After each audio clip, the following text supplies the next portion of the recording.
Hello, welcome to the stream. I'm Will Forge, and today we will forge. Booting up the game. Ooh. Let's see.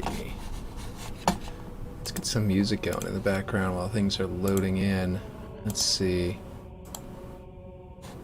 Yes, we are still listening. Same window that's been open for weeks on that music. So, I had an idea, and I want people to jump into my Discord to do it. Oh, I guess I can add that to the description. Let's do that. So here's the idea. The idea is I want everybody to forge on the same map. I want to make a singular map that everyone can hop into whenever they want. And it's going to have to be honor rules, because obviously there's nothing in place to like limit a maximum number of objects per player.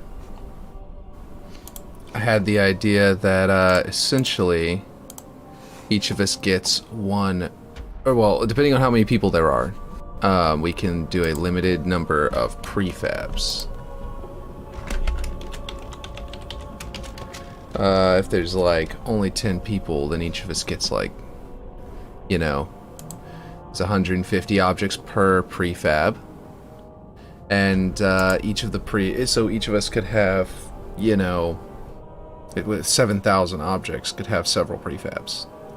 But every single object you have, you'd have to go into, and you have to add to a prefab.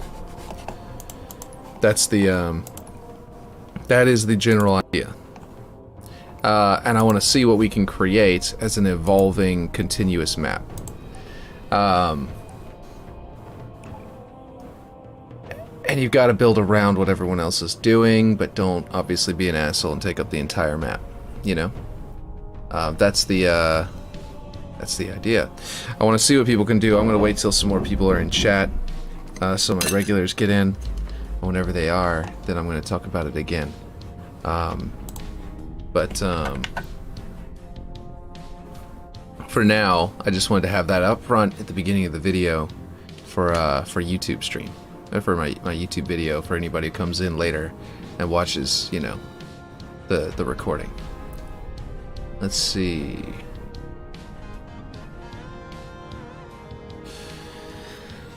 Let's see now. I should also pull up.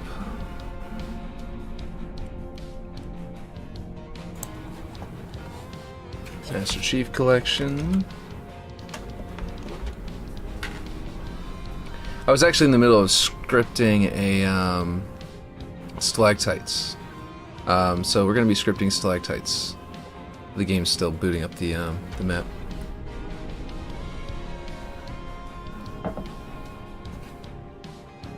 Tried to wake up a little earlier today. Ended up with 30 minutes early, and that's it. But yeah, we got it. At least I'm on. Yesterday I missed completely. Let's see. New baby and all that. Let's see now. Where am I scripted? Where's my scripted stalactite? It's over here. So I've got a lot of the script done. I've got these in place. I have a pointer up here, which is located where this is going to need to be. So what we're going to do is we're going to create a map initialization section of this. But first I gotta make sure I add these two. Come on now, let me select my pointer. Thank you. And then I believe that is enough. I don't think I need the... I think I already added the... What am I in? That's not right. I want this one. Here we go. Okay, yeah, I'm missing this piece as well, so we gotta add that. No, not a prefab. What am I doing? The Y button. There we go. Okay.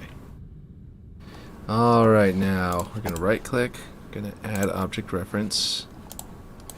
We're gonna grab these. We don't need the brain. We can remove that, delete it. Okay. So the N1 is the one where is the intact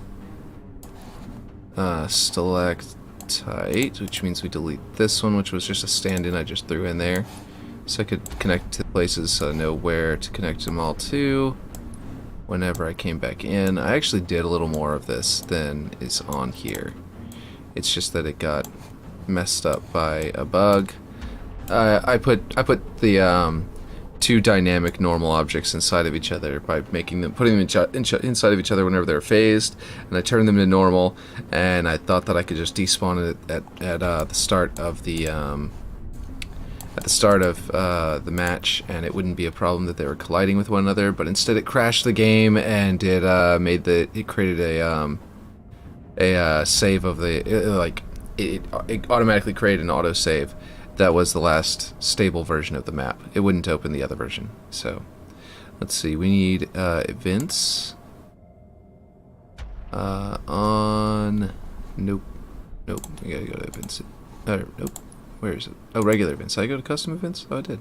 On game start. Okay, there we go. On game start, we are going to immediately turn these off. That's one of the things I had done in the other version, where I had gotten a little bit further into it.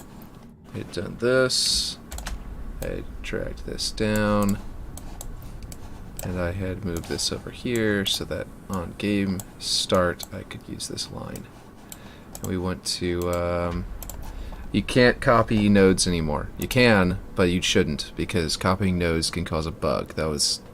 I don't know if they fixed that yet, but Forge Lord had talked about how you can, on Twitter, that if you copy your nodes in a script, it can cause your budget to go up, and then whenever you delete them, it'll stay up. It won't go back down. And I did that a lot earlier on, so there's no telling if I've got, like, some phantom budget consumption. Let's see. Okay, what am I doing here? On game start, we need to delete objects. So we need to go to objects, delete object. Except we also need to go for each object. Logic for each object. We need to do objects because we have more than one object. You have to do it for each object. You can't just put that straight into the delete object node. And then execute per object, current object. So now we can delete. At the start of the game, delete all of these, because these are the physics-based objects, the physics-based version of the stalactites. And then we're going to go to objects transform. We're going to move object to transform. Yes, that's right. Now we're going to go like this. Object, and then destination object is where the pointer comes in. Oh, that is the pointer. My bad. This needs to clear connection. This one goes to destination object. And we're going to... I want to make another reference to the Alpine Rock, but I don't want to duplicate that one, so we're going to just add object reference and delete all the extras. So, delete. Because this should work. Wait, Alpine Rock in P. I think it's the P. No, it's N. Wait, what? Yeah, N1. Okay, yeah, that was right. Okay, object. There we go. So now, on game start, for each of these objects we delete it, then we move our appropriate our fully intact version of the stalactite into position, because right now it can't be in position. And later I want to be able to just, because there's multiple of the of these physics-based ones, because I want it to fall and then break apart, or appear to fall and break apart at least. I want it to, because I want that to be the effect, I want to leave them in place. And the intact one is just one object, so moving one object is easy.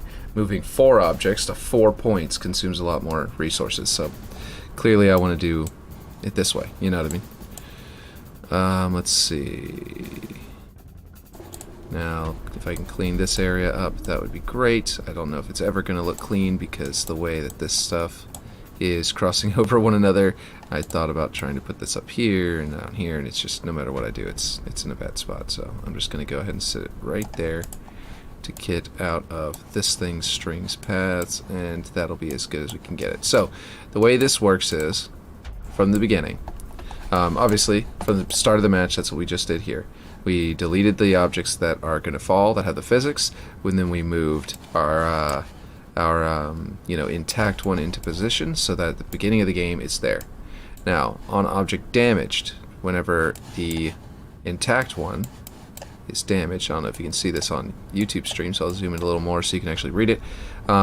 Whenever the intact one is damaged, on object damaged, and this may not work from what I hear, is that on object damaged, if the object doesn't have its own actual health bar, then it doesn't actually take damage as a number. It just is like, it's like toggled as, yeah, it's been damaged, and that's about it. So this may not work here, and we're going to have to tweak it if it doesn't work. From what I understand, you've got to basically apply a damage, and every single time you hit it, it's going to do a certain amount of damage. So, which is kind of weird. That means that, like, a fully automatic assault rifle is going to take it down faster than a rocket launcher, and I don't like that, but we might have to do that, unfortunately. But anyway, so on object damaged, it's going to, has a branch.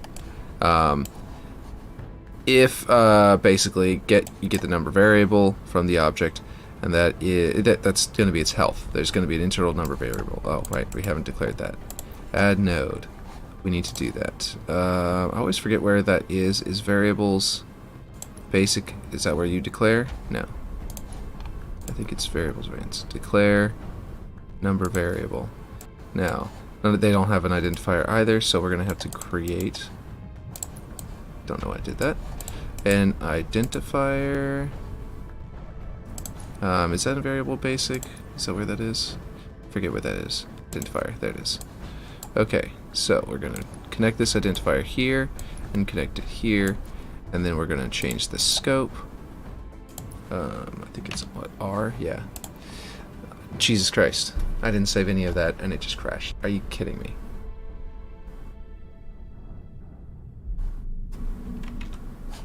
Literally nothing was saved yet. Oh, man.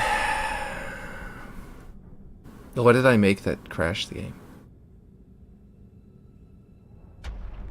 I don't understand what I put in there that would crash the game.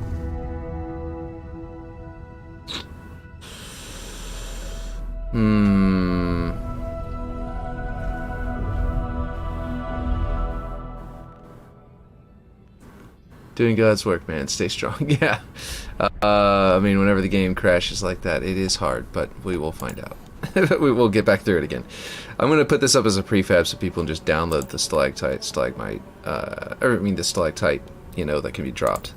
The downside is, unfortunately, that it's so buggy. It's giving me so much trouble. But once this is done, yeah, I'm going to make it a prefab that you can download and use, and then you can tweak it if you need to, or you can just watch how I do it and learn how to do it yourself, and then maybe you can make it look different or behave, but as long as it behaves right, you can watch the scripting. But yeah. But, yeah. It's coming along nicely. We're almost done with Waterworks. I just realized suddenly that I hadn't done the stalagmites yet, or stalactites yet. So, realized we gotta do that. And after that, there's like a few more tweaks here and there that I forgot. I'm forgetting what they are right now. Is Super Chat disabled? Wanted to buy you a coffee. Oh, I don't know how to enable Super Chat. I'm not monetized yet, so I think I can't until then. I mean, I'd love to be able to, but I think I'm not allowed to until I'm monetized or something. Am I wrong about that? Because if I'm wrong about that, then I should have that enabled this whole time. Let's see, live chat reply, or replay. I don't see anything. I can see, I can make it to where only I can start limiting chat, but I can't, I don't see anything that allows me to open up super chat. So I guess I've got to be monetized or something. Yeah. It's got to be. I don't see anything anywhere. Yeah, I think I've got to be monetized before then. I just don't see a setting for it. I actually wasn't sure about that, but couldn't find an option for it, so I didn't really worry too much about it. Okay, so like the entire thing got messed up just now, so let's go ahead and do it all over again. That didn't take too long the first time, so it shouldn't take too long the second time. Is this gonna... Yeah, it's not highlighting whenever I hover over it, so I wasn't sure. Oh, nothing is. Brilliant. Okay, that means that the game is not working very well, and who knows if I should be rebooting the entire game. Okay, let's right click, add object reference. Script brain can be deleted. We need to get all of this back in here. Okay, it's in. P can go up here. I'll probably, before I release this a prefab, maybe I should just do it here before I forget. And then we're going to save it before we get anything messed up. I'm going to rearrange these, essentially, is what I'm trying to say. Just a little bit, because the prefab version, I want it to be clean and easy to understand. So whenever you're looking at it in your map, you'll see what you'll know better what's going on. So I'm going to make it to where they're organized here. And we're going to save it before I change any values of any of those things like we did last time where it just immediately crashed. Okay, so we need, again, events on game start. And then we need add node. We need logic for each object. So on game start for each object. And the objects are these. I'll clean up the angles of these in a minute again, like I did the first time. I actually could just move these up like this. That would work. I could just make that a straight line. And then we're going to have add node. We're going to have delete object. Where was it? Objects. Delete object. And we're going to have execute per object. Current object, and that way we're deleting all of these out of the map on start. And then we're going to add a node to object transform, move object to transform. We're going to go here. Oh, nope, there to there. We're going to go pointer as the destination object. We actually probably will want this down a little more, actually.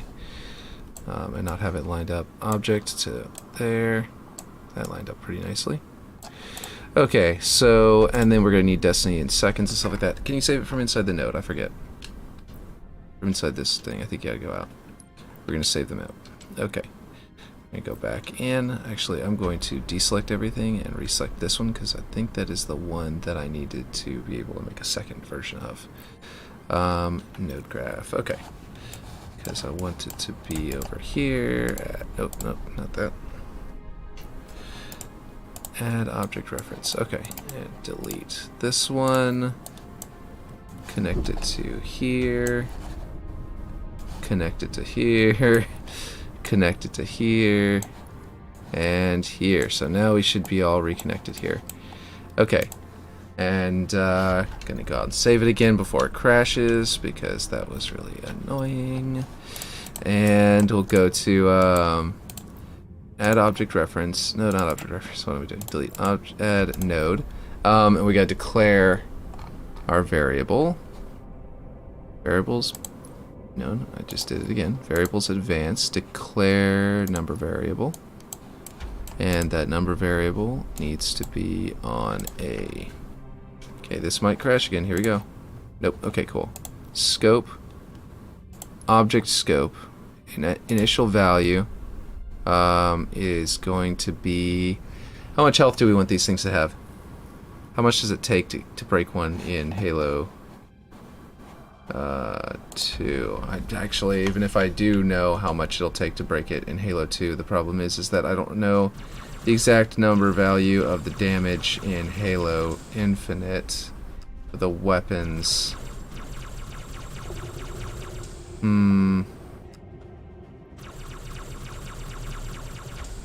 Yeah, I'm just gonna have to maybe wing it.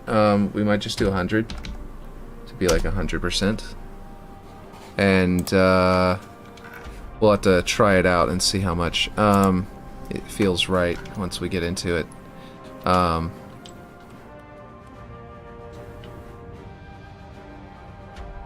What is happening?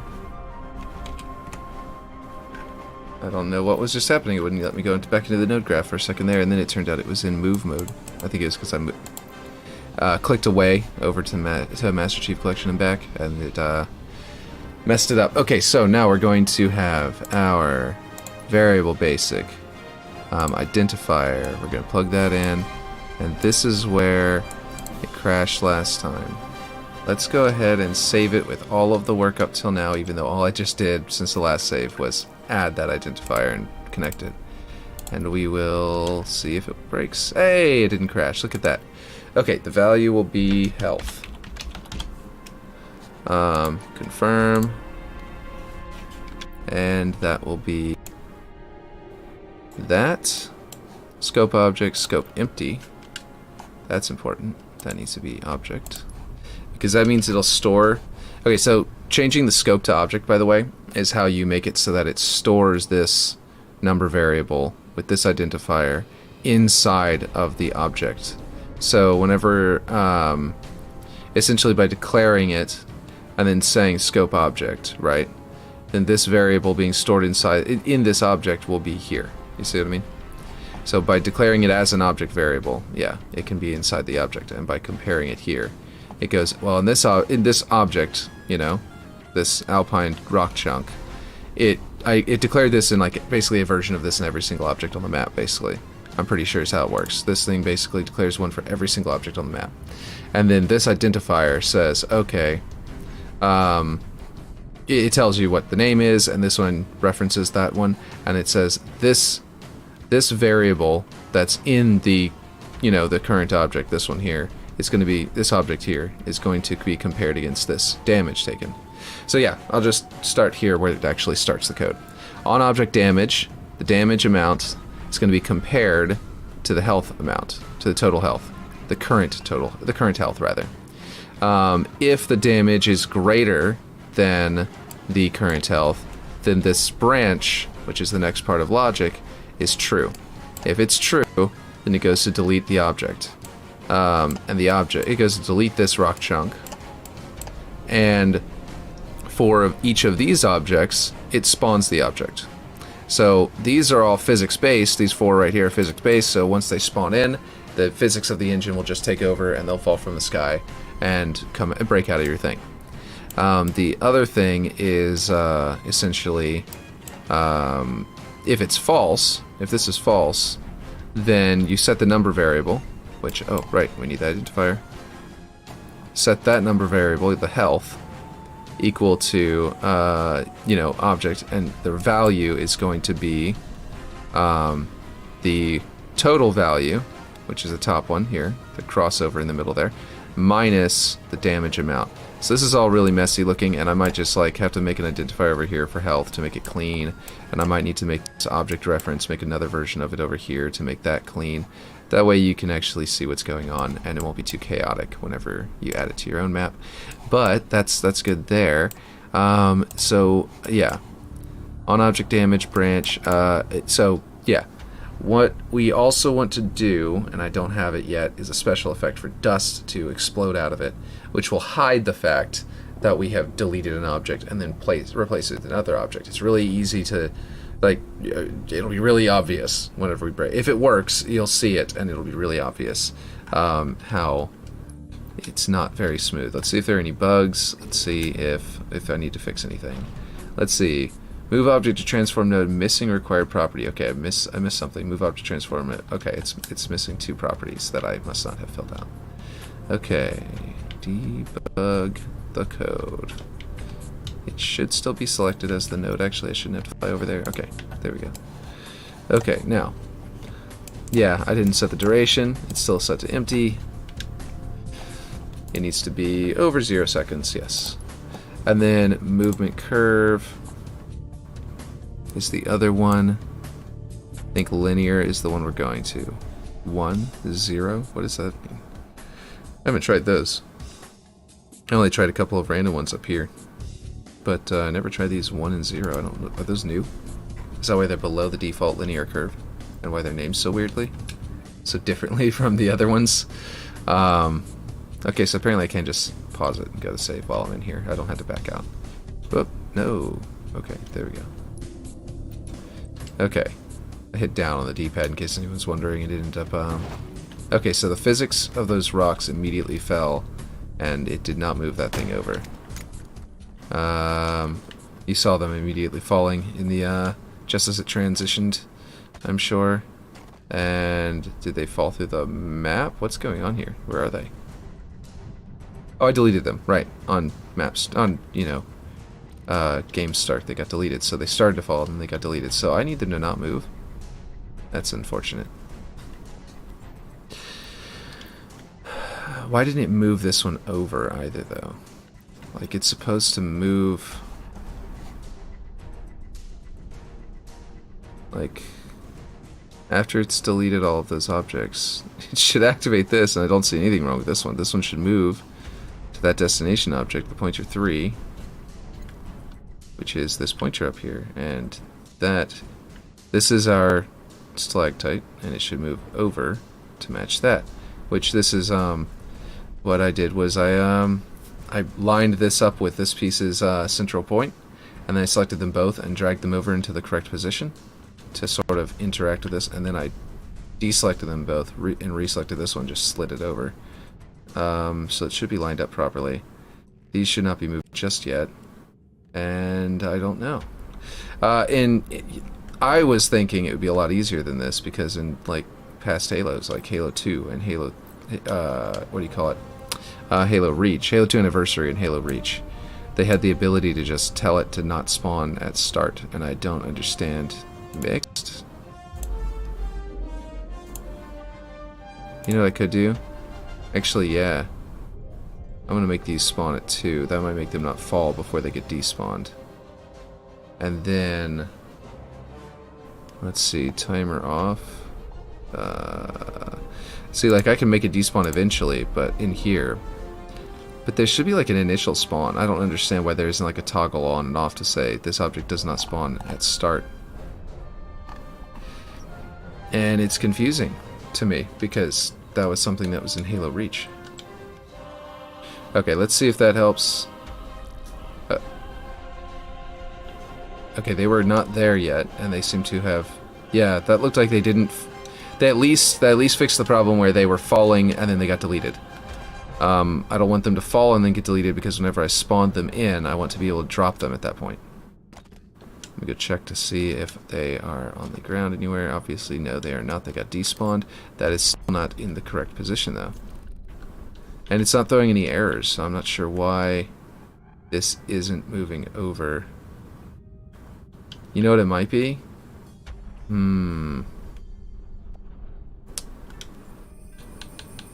Jeez, you know what it might be? It's phased, but the object mode is dynamic. Can be scaled, but are not movable in-game or scripting. Dynamic objects are scriptable and movable in-game. I hope this is not the case, because if this is the case, then I don't even know how to move this thing over to the right position.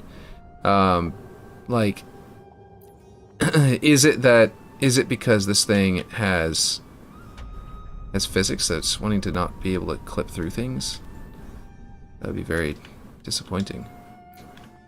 But I don't know how. I mean, obviously it's got to be dynamic to be able to move it, so I don't understand how that would work. The way... Or is something just wrong with my movement script? After it deletes all the objects, it should activate this. Maybe I should change that duration. Maybe the duration has to be like 0.1. Duration in seconds is now empty. Why is that the case? Okay, something is going wrong with the duration. It's like every time I change it, nothing happens. Let's see, 0.1. Confirm. Look at that. It's not changing down here. Okay. Is it because I'm switching between mouse and keyboard? 0.1. Alright, we're going to create a number variable. Number. Look at that right there. Super easy. Barely an inconvenience. Let's go into here and set this number to... I can just hit this. 0.1. There we go. Force that number on it. Instead of... Let's see if it will do it. Hey, it seems to have disappeared. Hey, it moved. It went to the wrong place, and the objects still continue to move over. Or still continue to fall. Wait, what the heck? How'd they fall over here? This isn't even the right side of the map. Oh, I'm confused. I'm very confused. I deleted them, and they fell over there. Like, I'm pretty sure this is... Maybe that was the right side of the map. I don't know. It didn't look like it from this angle. Okay.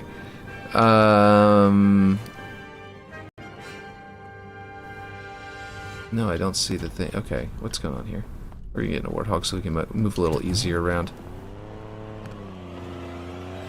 So first of all, did they fall and stay? No, they eventually did delete. Why did they move like that across the map?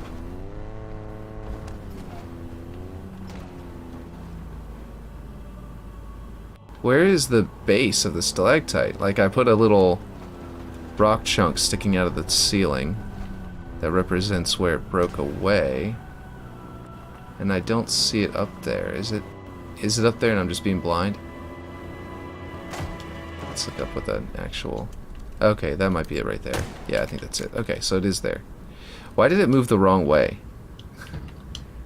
Like, I told it to move to the destination object, which should be this pointer immediately to, you know, the side of it, like this way. For some reason it went this way. It dragged out in the wrong direction. Alright, I'm gonna see where it goes. We're gonna start the match from out here and see if it pulls out of the map. Okay, couldn't really tell. Those objects fell anyway, they did not delete. Which, I don't understand why it wasn't... Like, okay, sometimes this one seems to be deleting, because I don't see that one falling. But these aren't deleting. So, is there something wrong with that? This is very confusing. Oh, you know what might be happening? Is this somehow triggering? Oh, the object might be taking damage because it's hitting the wall that we're moving it through.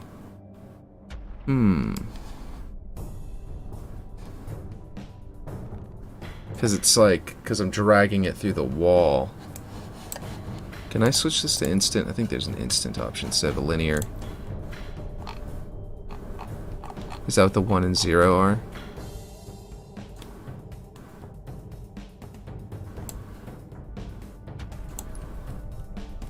What is 1? What is 0?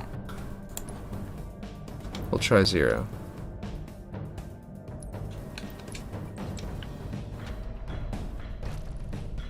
Well, they immediately fell, and then did it not move? That time it didn't move. It seemed like it twitched with this 0 option available. But it didn't actually, like, move. Let's see. I don't know what these are. Let's see.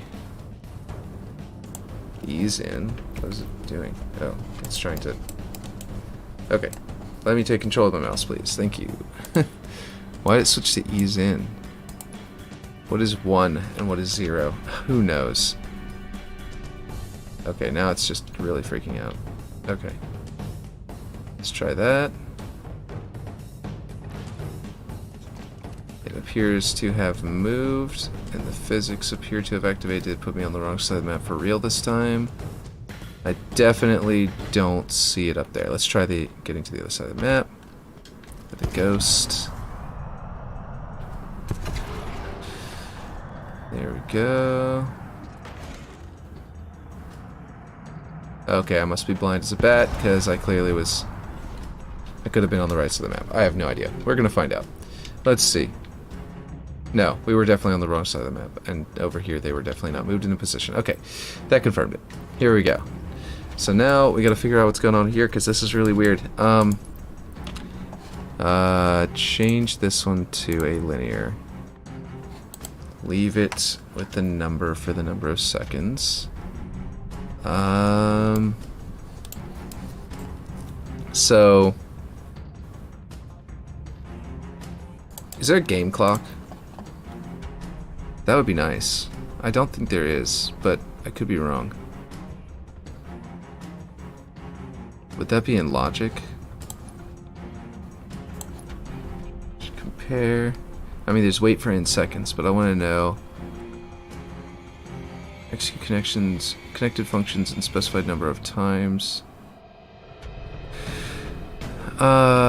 Yeah, no, I don't think there is. It would be really nice to be able, like, at this interval. Surely there's one of those.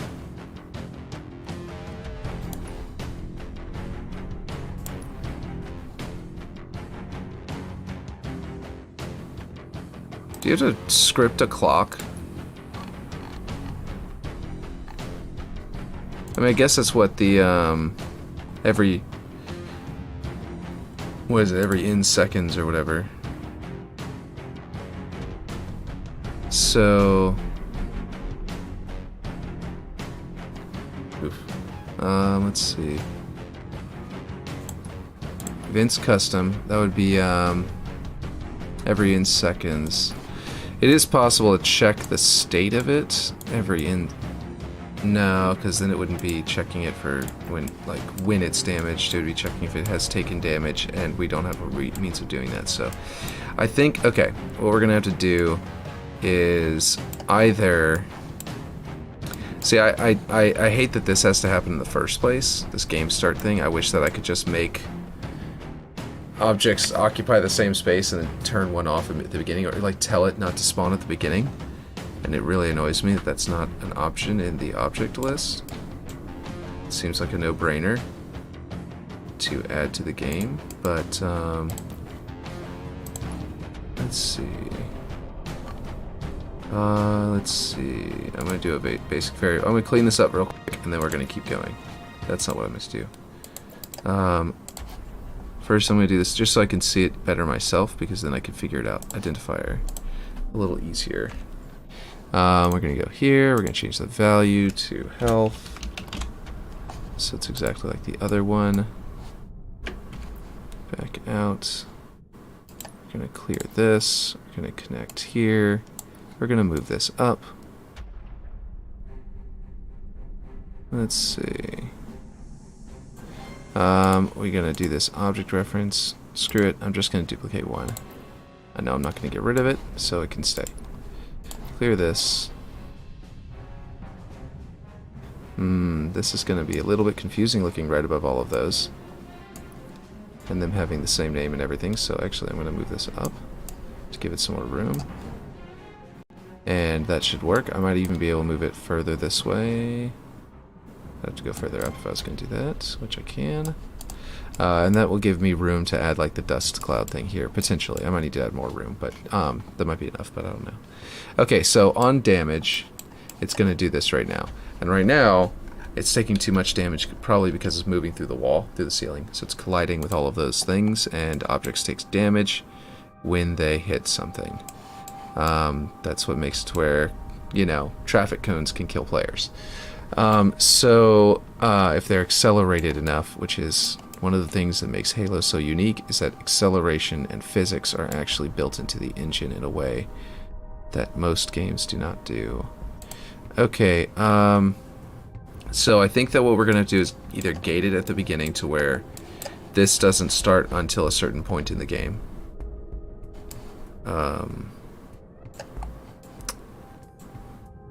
But I'm trying to think of exactly how to do that. I think maybe I can, you know what? Oh, I know what, obviously. Obviously, this is so dumb. I can't believe I didn't think of this before. Logic. What would it be? A branch, an if-then statement. Clear this. The condition is if the attacking object is a player. That's what we need to figure. That's what we needed to set as. Clean this up a little bit in a little while, but for now, if where is player in here? Where is his player? Player, is it in the player section? Players. Get is player. Get is player. There it is. If the attacking object is a player, then it's true. If it's true, then we have the damage should be dealt. And that is how we do that. If it's just colliding with a ceiling, then it deals no damage, and it does not eventually delete it and whatever. So that'll debug that, and that probably need to happen anyway. So even if this doesn't actually solve it, which we're about to find out, then what it's going to do is still serve a really important role.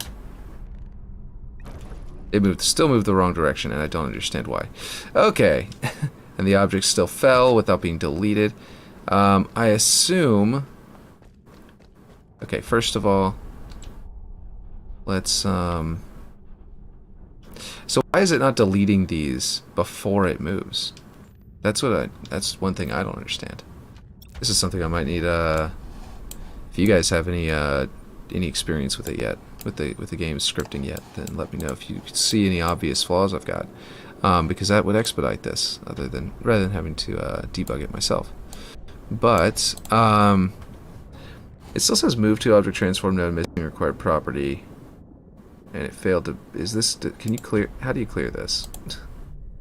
Like I want to, I want to clear that out. That might be old. But I think it clears every time you build, so I don't understand why. I really don't understand why. Alpine Rock Chunk 1 is the object, destination object is pointer 3. That should be correct. So I don't know what's going on with there. It might be that it's just bugging out and I have to close the entire game and open it back up again, but we're going to see what happens next. Okay, you know what? I am dumb. I just realized what's happening. It's executing per object and then moving it per object. I need on completion here. That was dumb. Okay, I have never had to do it that way before, so in my defense, but that was very clearly poorly done, and it should have been obvious. Now it'll kind of feel a little bit more obvious how this is happening in sequence by sort of positioning them like this. Even though technically it doesn't come out of there. Okay, so every single object it was trying to move it. That's what's happening wrong.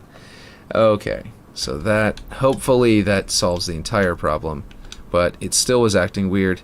I think that was why I was deleting this, and then we saw those all fall. It's because it was starting here. That's why we never saw this one fall. Then trying to move this, and then 0.1 seconds later, it was deleting these, which was right before they hit the ground. So we saw those fall, and we didn't, and I was like, why isn't it deleting those? That's why it wasn't deleting those. I still don't know why this is moving the wrong direction. It's still probably going to do that, because this doesn't actually have to do with that. Yeah, so there's our stub. I need to put something glowing up there so I can just find it every time, and it doesn't have the little stub of a rock. I'm gonna put something up here. Just something simple like a light. We'll do a simple small light. Let's see. That'll work. We'll just place this up here just so I can find it a little easier from now on. Okay. Now, why is this thing going that way? I don't understand, because the pointer is clearly here. That is pointer 3. Pointer 3. So why is it going the wrong direction? I actually have no idea how to fix this because it should just be moving over to that according to its thing. Object to transform. Destination object is the transform. That is pointer 3.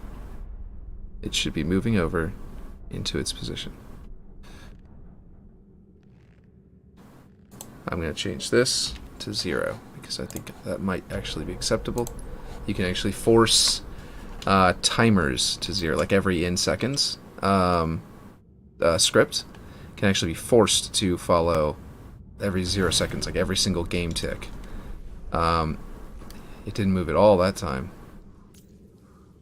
Yeah, that script is moving.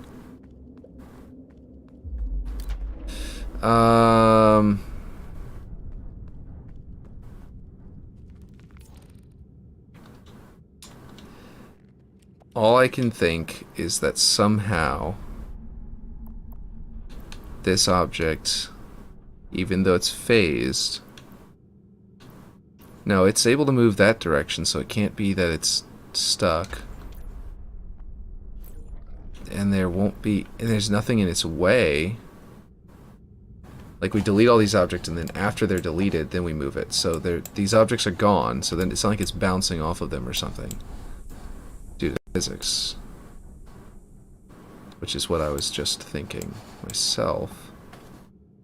We are going to move this back, change this back to, you know, 0.1, I guess, because it's not even moving now. But I don't understand why it's going to the wrong place. Let me check out the object transform and see if there's a different one. Like, object to transform is not going to work. Translate object to point. Wait. Over the duration, it optimally provides a movement curve to make an animation nonlinear. Okay, well, what's move object to transform? If there's translate object to point, use move object to transform if moving something in sequence. Curve to make the animation non-linear. Okay, hold on.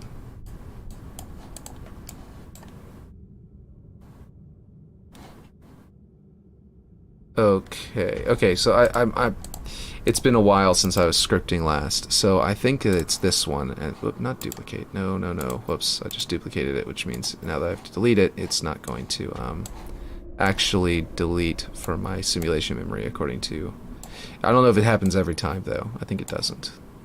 Okay, can I do that? No, I've got to get the, I need to get object position.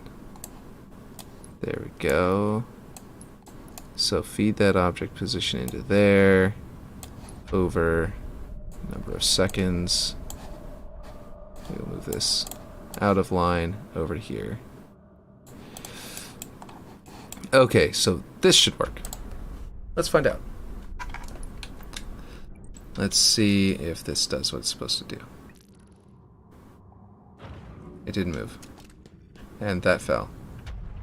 How did this... Oh, the whole script must have failed. Oh, you know what? I didn't set a lot of things, didn't I? One of the things. And it was the movement curve. If I don't set the movement curve, script brain doesn't build. And if it doesn't build, we're going to do linear. If it doesn't build, then it doesn't run. So it just didn't delete anything, and it didn't move anything. I moved the wrong direction again. I'm definitely on the wrong side of the map this time. Why is it moving the wrong direction? Why are my wings flapping like that? That was weird. Okay, looks better now. Anyway, yeah, this should definitely... Can't fly outside. Object blocker. Okay, so,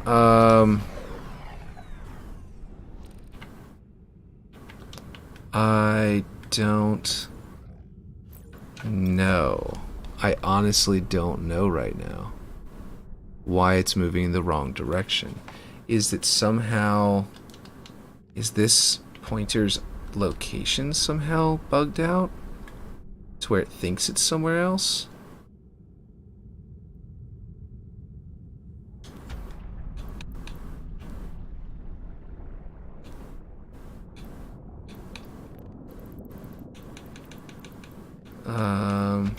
Okay.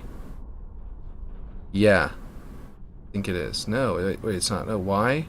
The Y value is 1 point off. And then the Z is identical. Why is it doing this? This is confusing me on so many levels. I'm going to hit Control W and move it on the Y 1 point over to fix the Y, and at the same time potentially have it completely reset everything about its current location. We'll wiggle on the X, wiggle on the Z, and hopefully that will have fixed its location, because maybe it had some weird bug where its location was registering as a totally different spot. Nope, it's still moving the wrong direction. This is baffling.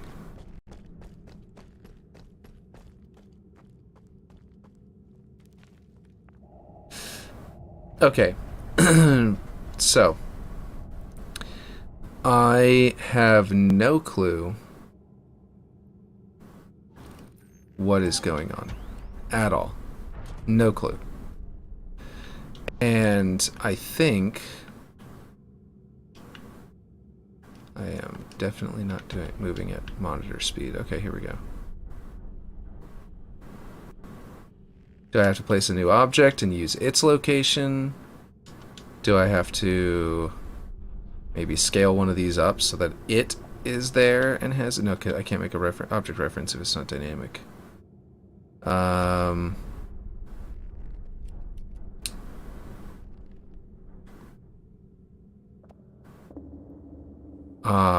No clue. Anyone in chat, anyone have any idea why it would send it off in some random direction rather than move it toward the object I'm actually telling it to move to, the transform destination?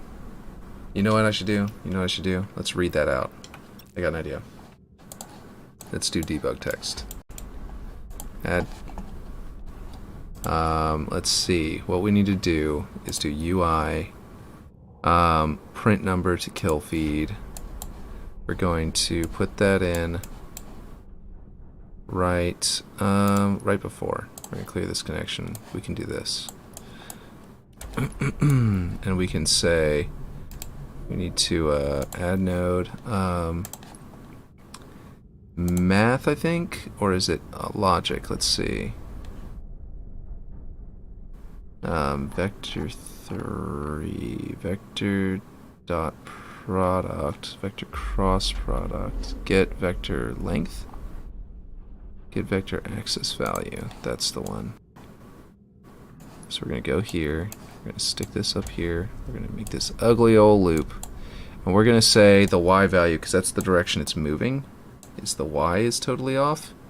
And if this Y isn't 188 or whatever we're at, if it's radically different from that, then we know that something is going seriously wrong with this object.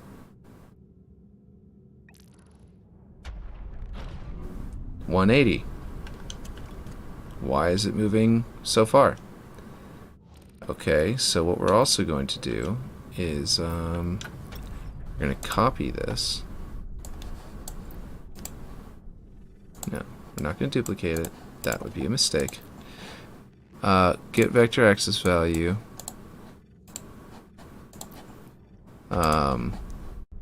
Objects. Get object position. Where is it? Get object. Wait. Is that in transform? Get. Okay. Get object position. There it is. We're going to feed this into here, get the object position. Its position is going to be the vector, and we're going to now add a node to print UI, print number to kill feed. We're going to add this debug text in here because we know we want to know the Y value of this thing. After it moves, I want to see how far it's actually going and see why it's doing this. Otherwise, we're going to switch to making something else. I'm going to contact some of the other, Yeah, okay, it's still taking time? Why is it still taking time? It printed the 180, but it never printed its destination. What the heck?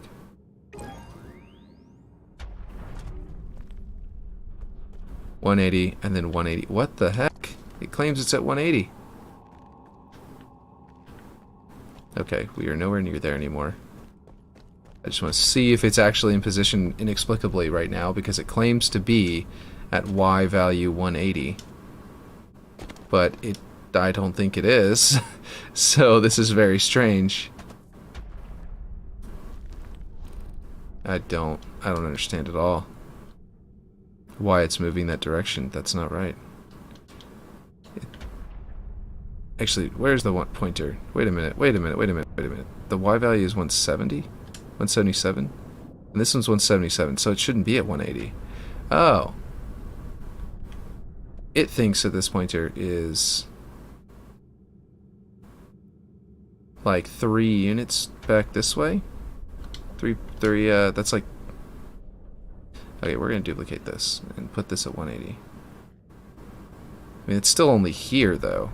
It shouldn't be flying out in that direction. It still doesn't make any sense.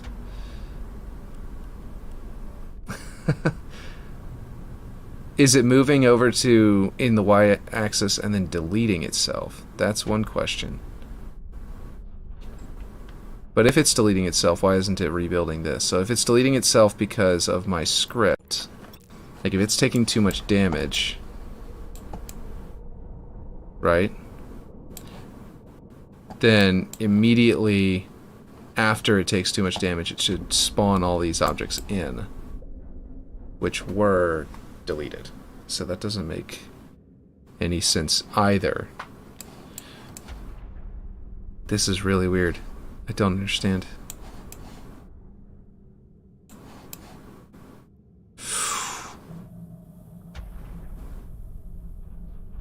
Well, we're having a scripting conundrum.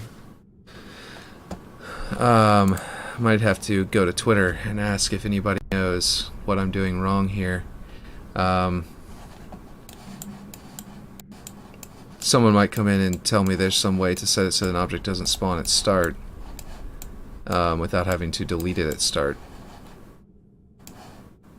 But somehow I doubt that, because it's not in... There's no setting in it in the object data.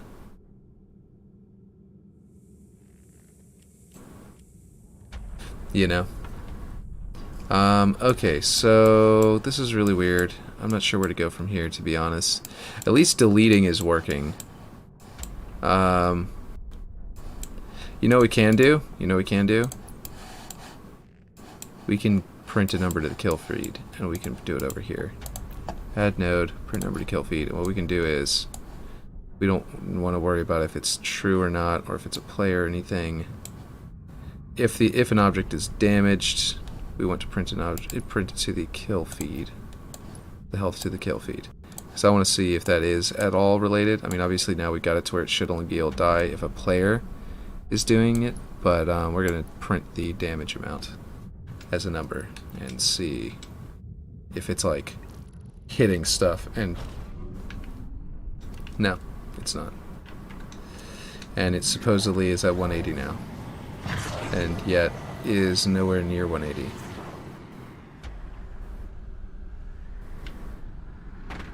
I feel like temporarily removing my blocker here so I can fly outside the map and see where it actually went. Let's see, here from Unseen Halos, shout out, looks fire, bro. Oh, wow. I didn't know there was a shout out, thanks. I appreciate it. That's cool. Let's see, we're gonna open this up to vehicles just for a second. We're gonna put it like there for now, just so that I can try it. We're trying to figure out how to do, how to fix this stalactite and make it work, because for some reason it is moving to 180 and it's not actually there. Okay, so we're gonna fly outside the map and see where it went.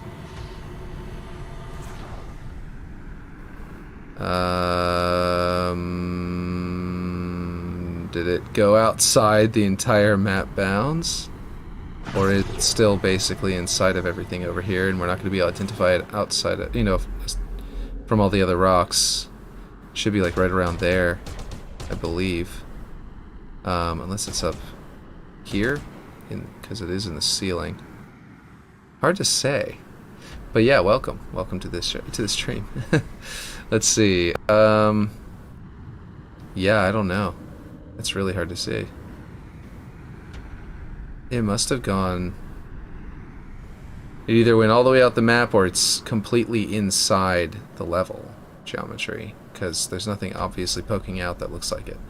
There's a bunch of stuff like this, which are all plates of the outside wall. Actually, yeah, no, this is where above the bridge, so it should be right around here. And we're gonna hit back right here, so we can go inside the wall and find it. Yeah, it should have been right here. So it's inside the wall right there, and for some reason it's shooting out this way, and it should have been poking out of the top of the rock, but it wasn't. And yeah, it must be flying outside the map or something, which is definitely a bug. So it's not something wrong with my script? Question mark. It's gotta be something going wrong with, like, we tried translate to object to point, and getting the point out of this pointer, and then we tried moving it to a transform and moving it to the pointer. Both of those should have worked. So the fact that it's not working, and in both cases it's shooting off in a random direction, tells me that this pointer is messed up. There's something bugged out about this pointer. So its location is wrong. Or there's something wrong with the rock chunk, and it's somehow it's like, it's got to be that one of these is wrong. Like, something is wrong that it's doing this. Is it? It doesn't matter about rotation whenever you move an object to another object, right? Here's what we're gonna do. We're gonna make a whole new script right here, and we're gonna make it just move an object, and see if that object is also broken or something. Let's see. Where am I doing here? Gameplay scripting. That's where it is. I was just looking for a scripting on the baseline. And we're going to use a pointer to do it, because a pointer is going to use... Oh, what just happened? Oh, there it is. That was weird. Didn't make it in front of me. Okay, there we go. And a dynamic object. We're just going to make a rock. We're going to put use a different kind of rock, so that if it turns out that it's that rock that's broken, we'll find that out real fast. I'm just going to place this right here. We're going to go ahead and set it to dynamic. We'll make it large, so it's really... No, we won't make it large. That's way too big. What is it? Why can't I change it back? Oh, I moved... Oh, because that closed for some reason. Okay, we'll do medium. That'll work. That'll be visible from... you know, elsewhere on the map. And then what we're going to do is we're going to make the script brain. Just, we're going to reference this and this. And we need to use this script brain now, so we'd have to select it as well, which is going to make an object reference for it. But that's okay, because we can delete that. Alpine boulder, pointer 4. Let's zoom out. We're going to say add node, very simply, event on game start. Actually, know what? Let's delete that. Let's add on gameplay start. Not really much different, but it means it'll reset if like I start a new round or whatever. But that's not too much of a difference. Oh, that's not what I meant to do. Delete those. Add node. Okay. We are going to use logic. We're going to wait first so that we can get it in sight, and we are going to wait, or you know what, screw it, no, I'm going to delete all of that. We're going to say Events custom on, where is it? Where is it? Is it just in events? On,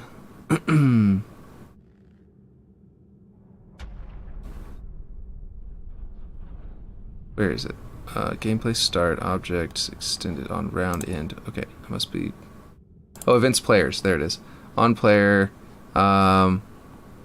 we can do, we'll do crouch or ping. I like to use the up on the D-pad.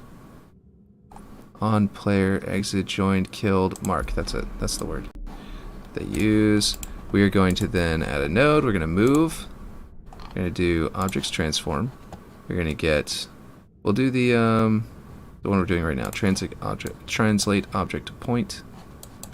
And we'll do, the object is the alpine boulder. The position is a, let's see, get object, oh, that was an object transform, isn't it? Get object position, and position goes here, and in this case we will do, we will attempt to do our seconds in here, and hopefully that won't bug out.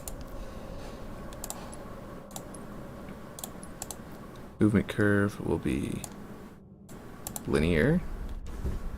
Go back, save map, and then we're going to go into it and see how this works. And then whenever we point, will it, oh, I'm somehow moving the object. There we go. Oh, right, because I had to select them to go in there and make references to them. Right. Okay, boulders on the other side. Let's fly to the other side. I think we can ping inside a Banshee, so we'll be able to watch it like this. Yeah, that worked flawlessly. Why is it not working for the... Oh my god. Okay, here. Test. Well, it back button is not... There we go. Oh, jeez.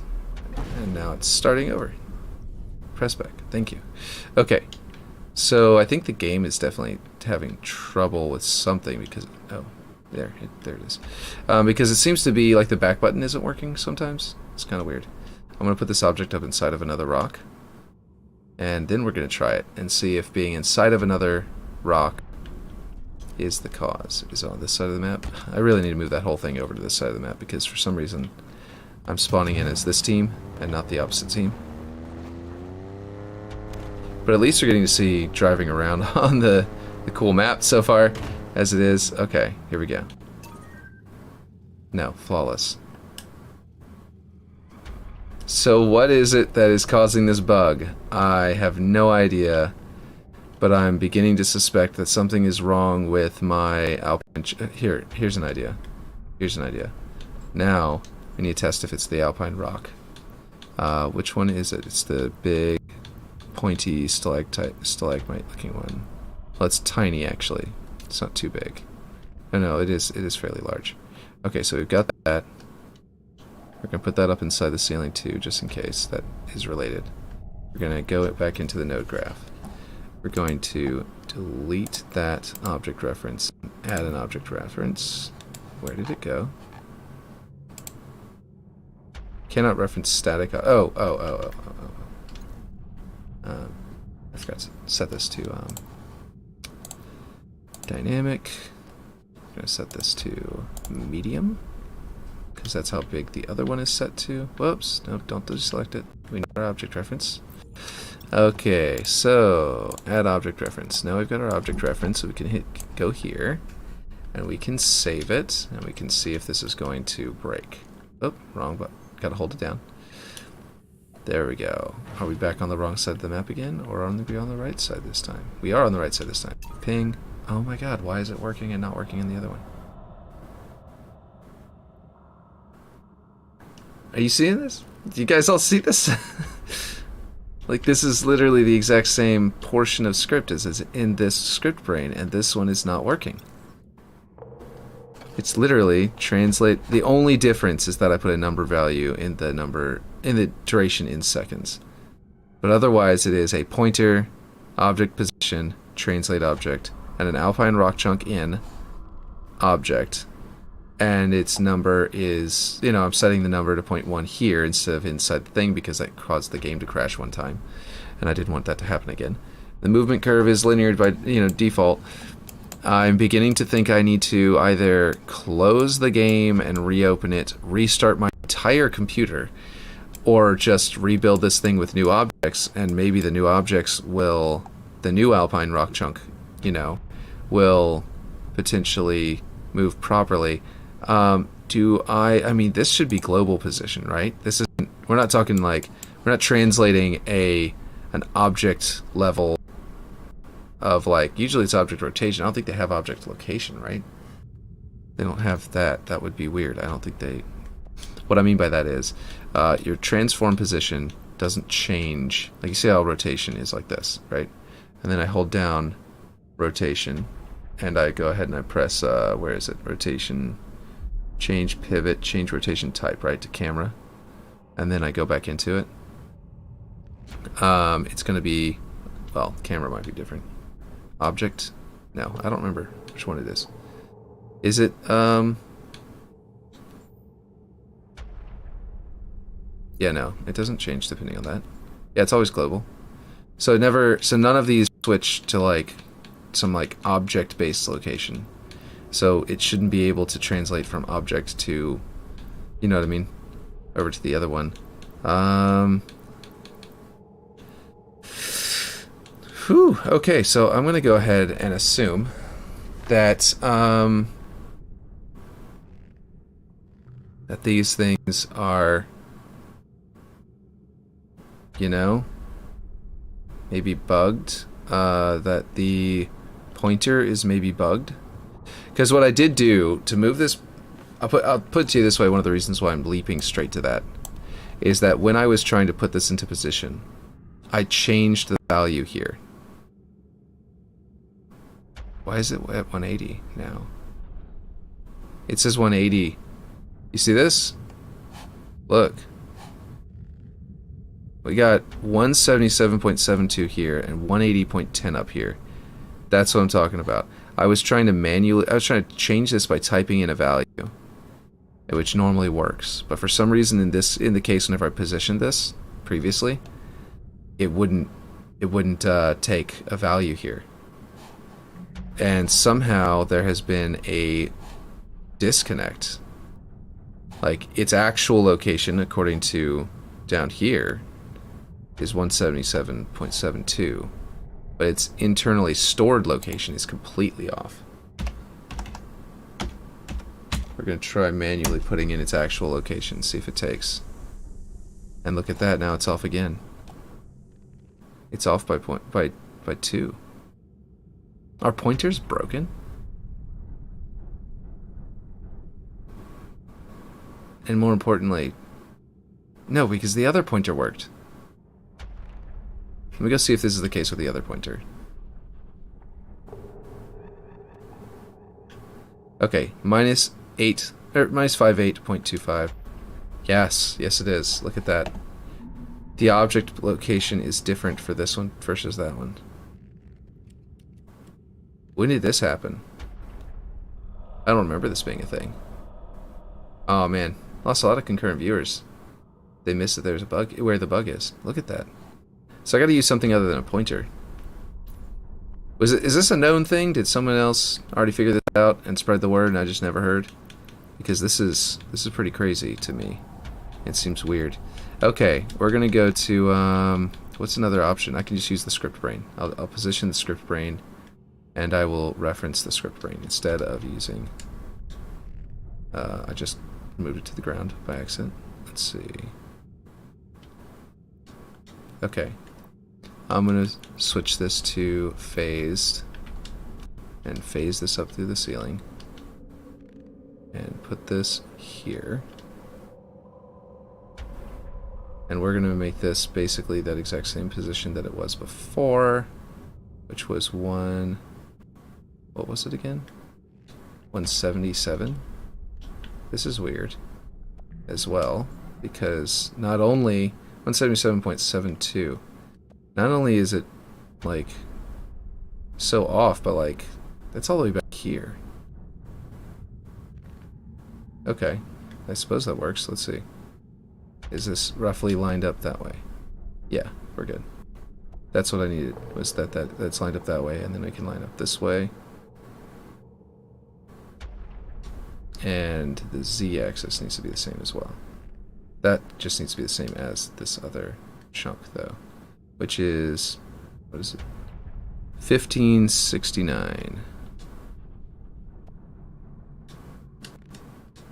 So 1569, that's good enough. Okay, so we're going to delete this. We're going to go back into here. Everywhere we have a broken object reference, we're going to delete it and replace it with a script brain one, which I think is just here, right? I don't think we needed that anywhere else. Yeah, that's the only place the pointer was pointing to. Okay. So that should work. If it doesn't, then we still have something going on, but apparently pointers have a weird bug involving them, and it was causing a major weirdness. Let's see if this is still happening. Well, it moved to the side that time. Okay, this is not the right side.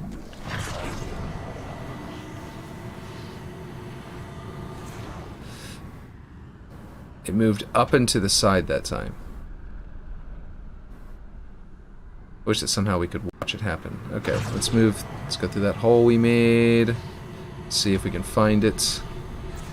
Is this alpine rock also broken? Because now, like the other script works perfectly fine, and it's doing the exact same thing, essentially. And I don't understand why this one is doing things differently. Like, that one is going to work just fine.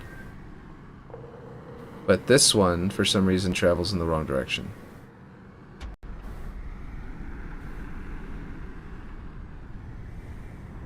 You know what it could be? You know what it could be?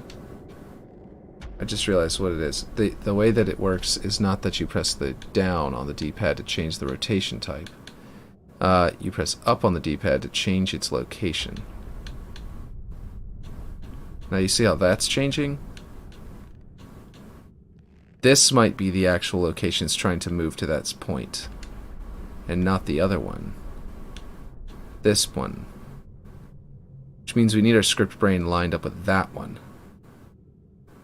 And if that's the case, then that would explain everything. And it wouldn't happen with the sphere rock at all, because the sphere rock was, you know, it's different. It doesn't do that. Okay, so I can't phase inside of that. That's not good. It's a dynamic object. Okay, so clearly I need to be a little higher, but this is not going to look good if I can't get inside there. I might need to script it to just move over to the side. To move it, to grab its own position and then move it to a position that's based on its own position, but over to the left by, you know, an amount of X value. In which case, I need to...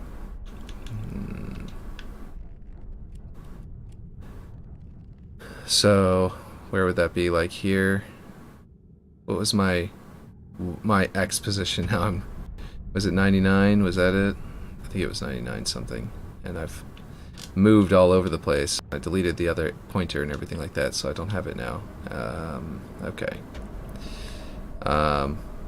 It would be there. I want the center to be probably 102, I would assume, because actually, what we can do is duplicate this and then line it up this way to the point that we want it, which is that we want the rock to be inside of that, so whenever it breaks apart, it sort of looks right. And that will tell us our X is 103.5. Let's delete that. And this is going to be in a prefab, so you're not going to have to do any of this unless you want to. Just to learn how to do it so that you can make your own stuff. Okay, so this script brain could be here, and we could try that, but it's probably not going to look right because whenever it breaks, let's see. Actually, that's not bad. it's pretty close to where this one would be. Obviously, this needs to be moved up to the correct height of 14.86.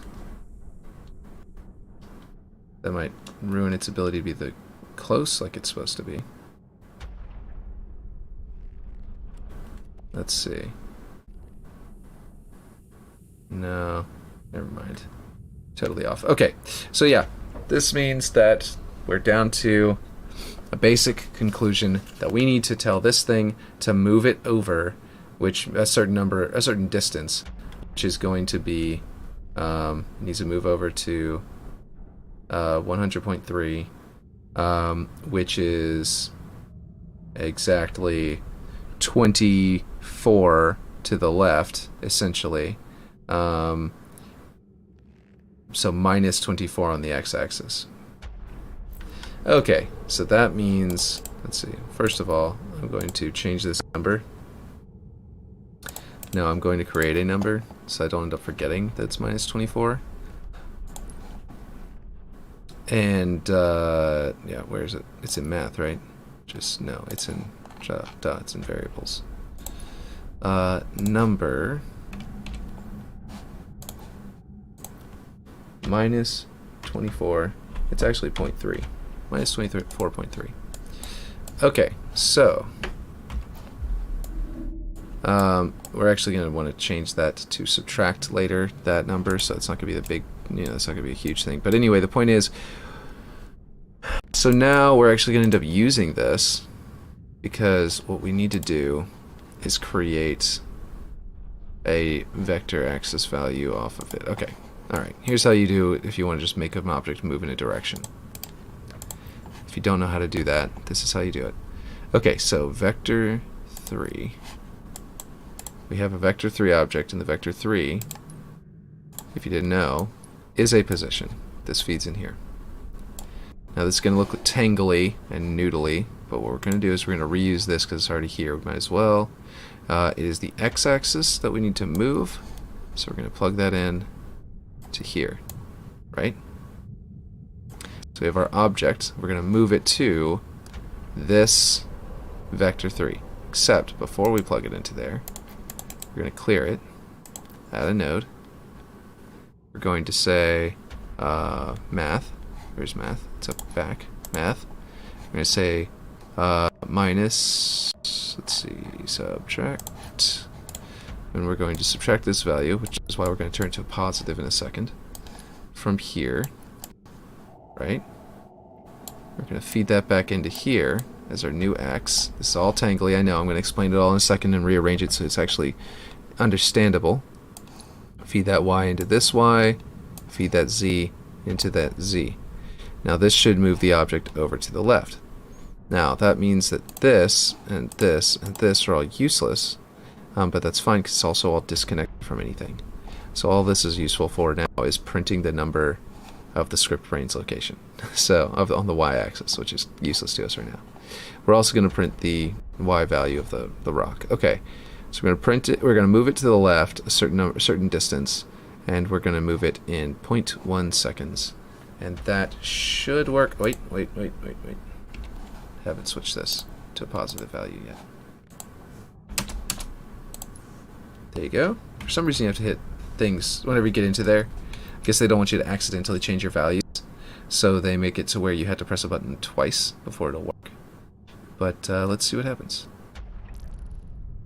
Now this should move over to the left into position. There we go. It's where it's supposed to be. Look at that. All this time, and it's there. Now we can test the damage.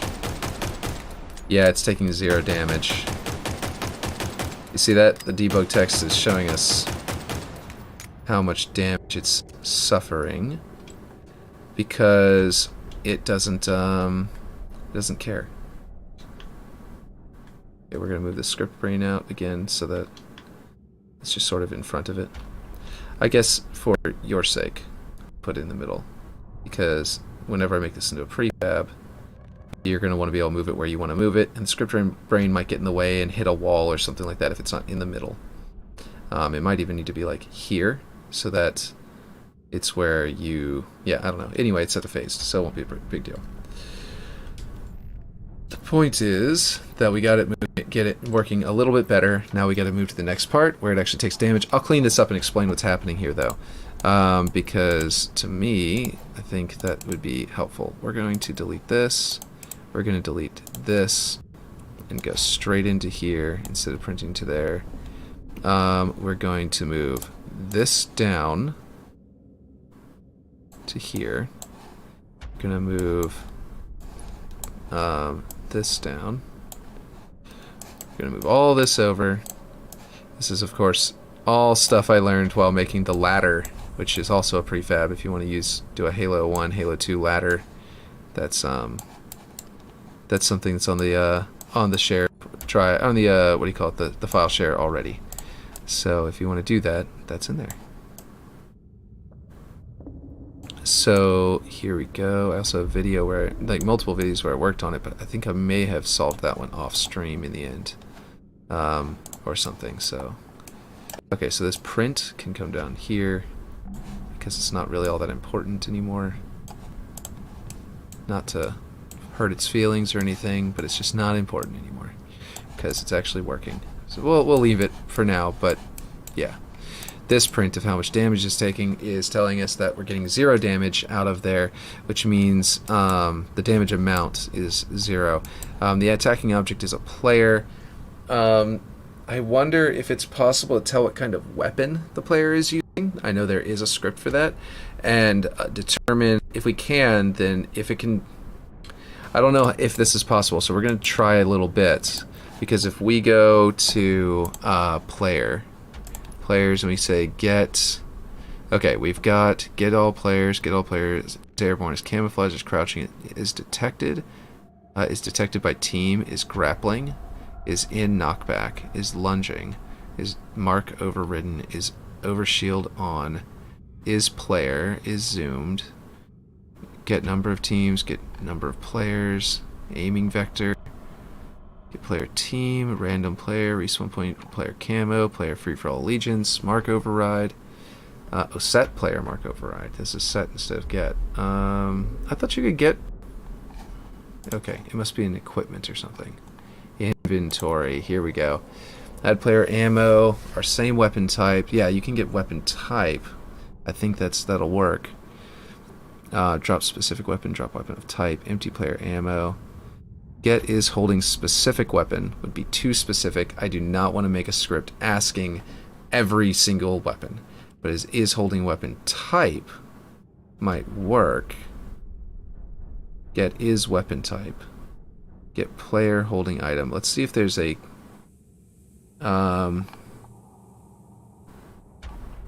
no, I don't see. So they don't have like let's see. So here's my thing, and I would like them to add this to the game if it's a thing that can be done. And that is that this should this would be a lot easier if I could say is using, for example, a power weapon. I know that's not a defined state in the actual game. Weapons are just powerful or not powerful. But what I want to do is see if I can get... I don't know what the weapon types are. That's the problem. Let's find out what the weapon types are, and then we'll go from there. Because... calculated? Is holding weapon type calculated? How do I... okay. So... get weapon type? Is that what we're doing here? Or is that just a weapon type option? No. I don't think that's what we were looking for. Get, can we get player weapons? Oh boy. Okay, so wait,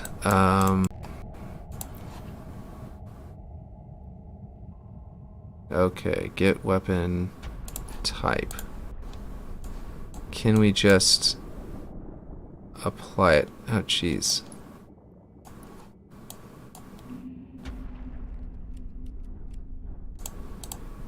I don't understand. Okay, this is new territory. I've not used these notes before, but I'm trying to find it. Why can't... oh, it's right here. I'm so dumb. I was looking at the wrong thing. That's why. Okay, weapon type. They literally just have all of the weapons. Okay, this is not type at all. Right? This is just a weapon. Rapture, Sentinel Beam.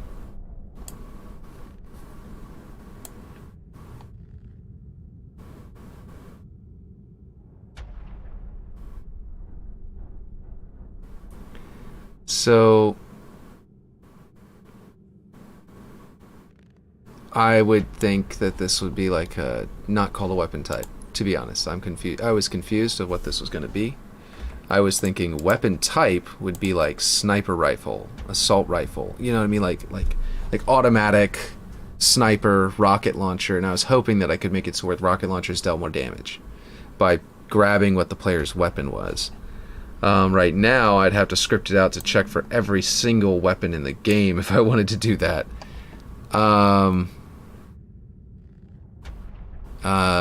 So I don't think that like get is holding specific weapon. Is that literally?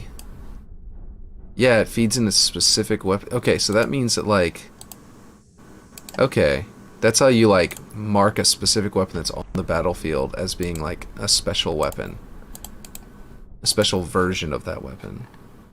Okay, and weapon type is okay. Well, that's annoying. Alright, so I'm not sure how to figure out what amount of damage would be being dealt to it. All I can think to do is say, I mean, aside from like saying get the player's weapon, check for every single weapon. Get is the player in a vehicle, get that vehicle, check which vehicle it is, and then determine how much damage should be dealt to it based on the individual weapons or vehicles that I can set it to, which sounds like a recipe for insanity. Yeah, aside from that, I think I've just got to say deals 10 damage, takes 10 bullets, takes 10 freaking rockets to take it down. I'm going to say 2, because I don't want people to waste their... People are going to immediately go, I want to take that down, I'm going to shoot a rocket at it. And they're going to waste 10... They're not even going to be able to get it to come down with 10 rockets. You know what I mean? With 9 rockets, it's still not going to come down. It's going to waste all their rocket launcher ammo. I think I should max it at 2 shots, even though that means 2 pistol shots also takes it down. Because I don't want people to waste their ammo trying to take this thing out to make it fall whenever some weapons have significantly limited ammo and they're the power weapons. You know what I mean? I want the sniper rifle to take it out in 2 shots and the rocket launcher to take it out in 2 shots, even if that means the pistol also takes it out in 2 shots, in my opinion. Or maybe I should just say it takes damage, make it fall. You know what I mean? Just 1 shot. If I do that, then I could just be like, instead of making a health identifier and everything like that, I could just say, you know, on object damaged, you know, and just say, I don't know, how would I do that? Just say, attacking object is a player. If true, then make it fall. I think that might be the way we go. Because wasting even 2 rockets on it is like, what's the difference? I might as well make it to where a pistol makes it fall in 1 shot, since I can't differentiate between rocket launcher and sniper rifle and pistol. You know what I mean? I don't know. Hard to say. I think I'm gonna make it. I'm gonna make it 1 shot. Do you think I should? You know what? I'm putting it up as a prefab. I'm going to make it so that you can still change it yourself. So what I'm going to do is I'm going to make it to where it takes damage and falls, instead of just saying, is it player, yes, then fall. I'm going to make it to where it still takes damage and falls like I was originally doing. But what I'm going to do with that is I'm going to say, it's going to have 100 health, and as soon as it gets shot, it takes 100 damage. Then you can come in here and change the value of that 100 damage, you know, as you see fit, and make it to where it takes more than 1 shot if you feel like doing that. That way, yeah, it can be scalable, essentially. in that version. So that's what we're going to do. I wish, by the way, you could leave comments, because if I could leave a comment, I'd explain to you how to scale it and how to tweak it and stuff like that in a comment in my prefab. But people have asked for that already, so that's not a new idea. Okay, so I'm actually going to move this down to be lined up with this one because it'll make this all cleaner. And, yeah. Okay, so on object damage, damage amount is being compared, and that damage amount is 0. So it's never going to be obviously greater than the health, and it's also not going to be reduced from it. So what we're going to do is we're going to say, we're still going to say, is this higher than, and that'll take 2 shots. Okay, yeah. What we're going to do is we're going to say over here, the value is currently being this. We don't want that. What we need to do is simply delete this one, and we need to make a number in variables basic, and we need to run that over to this value, and we need to set it to, I'm going to set it to 100, like I said. Our value 100, 1 shot will take this thing down. Scope is object, so it is changing this variable to 0 with a single shot. And then, you know what? I think we're going to do that. Yeah. You're actually going to say,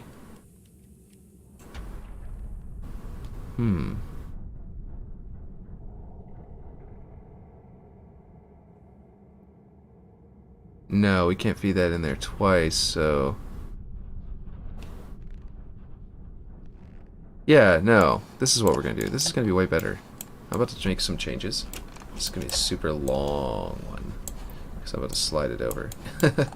Okay, we're changing this.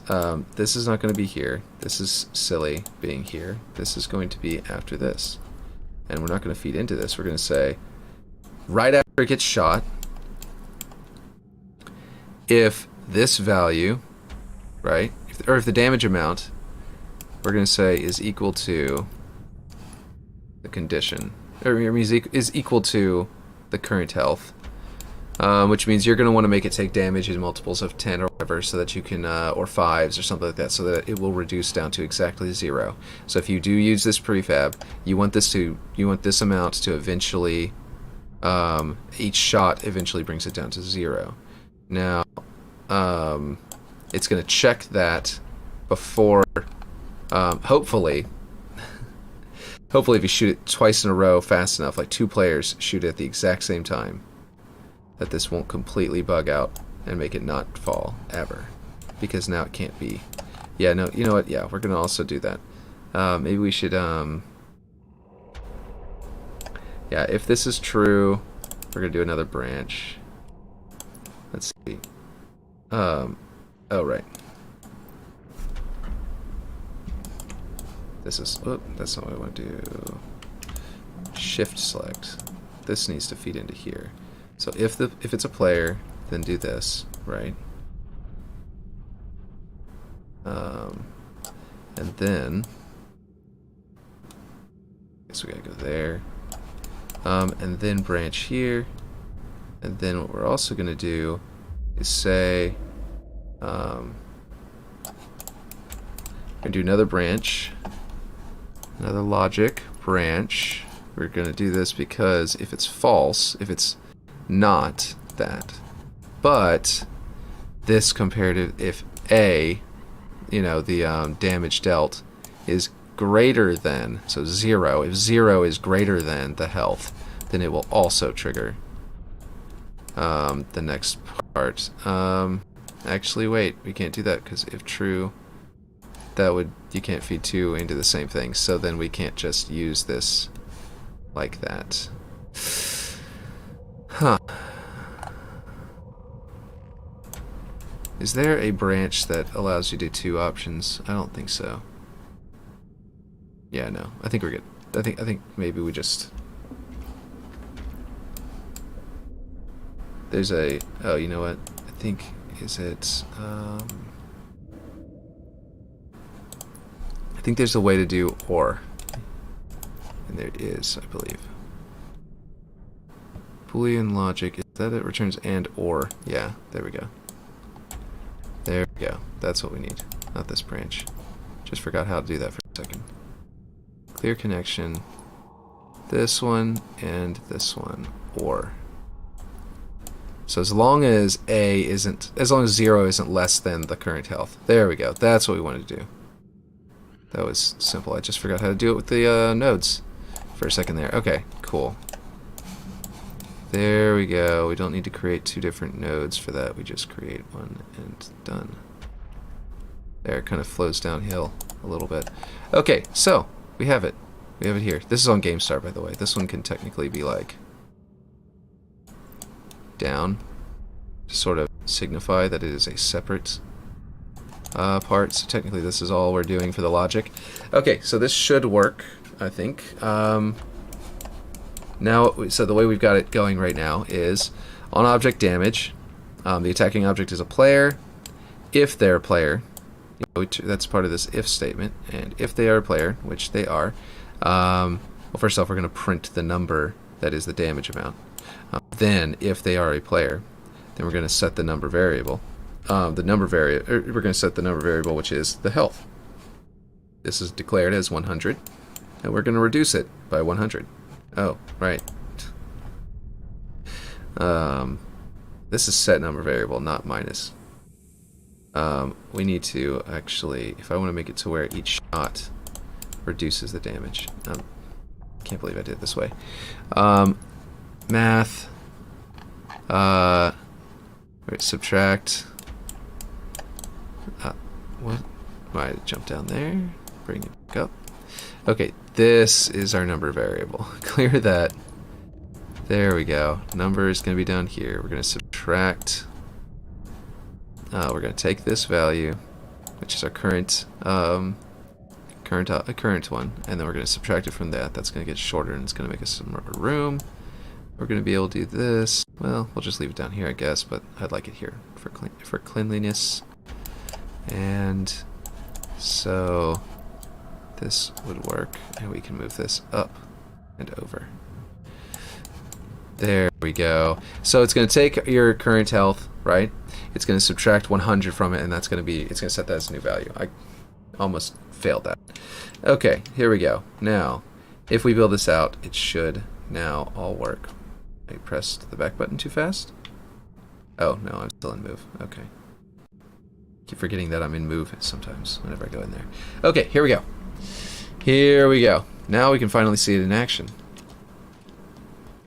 That's kind of strange. A bunch of people, or claims that a bunch of people, concurrent viewers, just dropped right before we get to see it in action, assuming this actually works. So it's perfect timing to leave, I suppose. There. Look at that. And boom. And those will go out and hit people.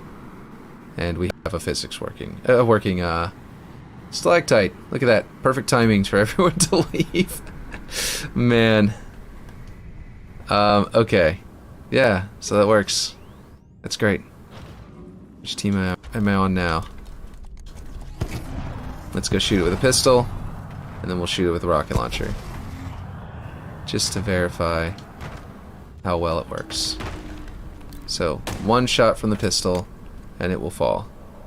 And boom. And then we'll reset it. And we're still on the wrong side of the map. We'll go grab something like a rocket launcher, or let's throw a fusion coil at it. See if that's high enough of a throw. Too high? Wow. That actually... Oh, that's interesting. Fusion coils won't break it. It's not being dealt damage by a player if a thrown fusion coil hits it. Or it hits something else and it just from this angle looked like I hit it right. I don't know. Here we go. But I know why people stopped watching. It's because it's 12 o'clock. Everyone had deadlines, had things they had to do. I bet people went on lunch just now, or got off lunch. they were on lunch until, you know, they had to get back to work.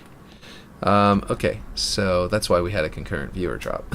It just happened to be right at the time, right whenever I was like, yeah, we're about to test.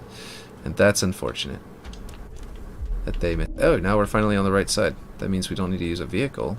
We can get over there with the teleporter. I want to get underneath it and have it kill me. I want to see this in action.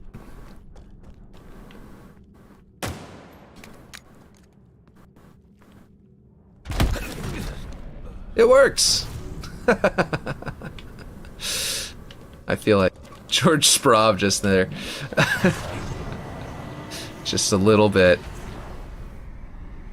One pistol shot doesn't feel right. I know it doesn't, but were you here for my explanation as to why? Because, see, I'll show you why, in case you don't know. Let me know if you were here whenever I explained it. Where is, there it is. They were just dynamic objects, so it took a second to load in. But I will explain it all in one go. Assuming you're still here. Okay, well, if you're not here, I will explain it really quick for anybody else. Because there's only 2 people, concurrent viewers here, so I think you just said that and left. But, okay. So the, basically the reason we have to do that is because apparently with the scripting, we can test for what weapon you're holding. I figure it's pretty complicated. Well, it is. It's not too complicated to understand that. You are still here. Cool. Okay. In the scripting, we can test for what the player is holding, what weapon the player is holding. And we can figure out if it's an assault rifle or a rocket launcher or pistol or whatever, right? But unfortunately, whenever you shoot an object that doesn't normally have health points, like this, on object damage. If you test for damage that an object can take, that doesn't, just in case you're on cell phone, I'm going to scroll and zoom in really fast, really deep there, but the damage amount that comes out is 0, unless the object has health built into it, and therefore is supposed to take damage. I hate that, and I wish that it would just be like, well, if it doesn't have health, then it's going to print out this variable, and then in the scripting we can just use it. And I bet you in the future they're probably going to make that update and that change, because this is useless to us for a lot of cases, because if an object already has health and we're testing for how much damage it takes, it's like, sure, we can, I don't know, there's some ways we can do that, we can use that, but that's the most limited way of using this node. We need to be able to just shoot like a wall and make it blow up or whatever. Anyway, the most useful way to use this, outputs 0 every single time, no matter what weapon you're using, even the rocket launcher. And that's the really big problem. So what we're doing here is that, I realized, by the way, that whenever I was asking if you were here, the reason that you hadn't replied immediately was because there was a delay. I forgot there's a delay between you and me. Because of streaming. Anyway, the point is that once the damage comes out, I would have used that and just dealt that damage, made to where the pistol does less damage than the rocket launcher, so the rocket launcher could make it break in one shot, whereas the pistol takes several. But the problem is that we can't do that. There is no damage amount. So instead, we have to use the tools, the scripting that will test for which weapon you're using. And that weapon you're using, we can test for which weapon you're using just fine with a script, but the problem is that it tests for specific weapons. It says weapon type, but then weapon type is the battle rifle, the assault rifle, the pistol. So I'd have to make a script that tests for every single weapon in the game, see if you're using that to damage this thing, and then have it to where if it's any of those weapons, I need to then apply my own damage for each weapon and be like, and that would be crazy. That would just be insane. I mean, I could be like, yeah, if it's one of these weapons in this weapons list, and then feed it into it and be like, if it's any of these, then it would work. If it's any of these, it would work. But just having to put in all of those nodes is going to take up so much, of the memory. I'm pretty sure number of nodes determines how much simulation memory your script brain takes up. I'm not 100% certain on that, but I'm pretty sure you are. It does. So I'm gonna have multiple stalactites in my map. So you're probably gonna have, once you use my prefab, you're gonna multiple stalactites in your map as well. And if I take up a whole bunch of simulation memory just trying to test for each weapon, I don't know if that's a good idea. I could theoretically do that, test for each weapon, make groups of weapons, then just be like, these weapons all deal this much damage and take like 2 shots to break it or 1 shot to break it. These weapons take like, 5 shots, and these weapons take like, like 10 or something like that. But the way that's going to take so much scripting, and I think that means more simulation memory. I'm not 100% certain. Yeah, no, 1 shot is good. Well, exactly. So I wish that they had it. I thought weapon type was going to be sniper rifle, rocket launcher, automatic weapon, pistol, or something like that. Like the same way that they do the weapon racks. It's like you've got pistols on the weapon rack, right? And that's a whole category, right? Like, I would think that you would be able to just pick pistols, right? And just say, do this much damage for a pistol, do this. And then I just have like 4 nodes, and that's not a big deal at all. Or like, even if they just had like, is a power weapon, then I could do 2 nodes. Every weapon does like 10 damage and takes 10 shots to take it down, unless it's a power weapon, in which case it takes 1. But then I also have to think about vehicles. If the player's in a vehicle, if they're not in a vehicle, and that's going to change how much damage it does too. And it's just, it's chaos. So I think I'm just going to have to leave it at 1. You're absolutely right, though, that it feels very wrong for the pistol to one-shot this thing and make it fall. That being said, these pistols technically are really high caliber, and,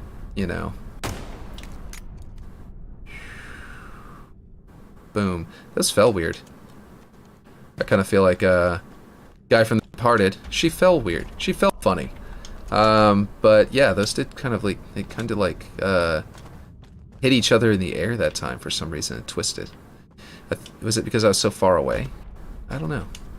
Anyway, I hope this works on server with other players. It should. There shouldn't be anything wrong with this now. So it's going to look weird whenever you place it. It's going to be a prefab that's going to look weird whenever you place it. But whenever you... yeah, it's going to look like this. But as soon as the map starts, as soon as the match starts, it's going to immediately... on initialization, fix that weirdness over here, so that wrong button. It's gonna spawn in, or it's gonna move your thing, move everything around, and make it work out. This is gonna be way cleaner if I just do this. I realized that was sort of designed that way so that it looked like it felt like it flowed better, but nah, this is way cleaner. I'm just gonna do it like that. Okay, so yeah, we've got it. We're done. We're done with the thing. I could even move this out so that kind of just crosses there, a little neater. And we've got, and I can make it a prefab, and I can put it up on the thing. So we need to turn all of this into a prefab. This stuff is for the ceiling to make it look normal. There we go. So that it'll be the base of this. It'll look like a base of that, and it'll look like part that's left behind. I theoretically could move these things closer together, and even potentially add like another one to fill out the thickness of this other slag, tight, this main one a little better. But I feel like this is probably all we really need.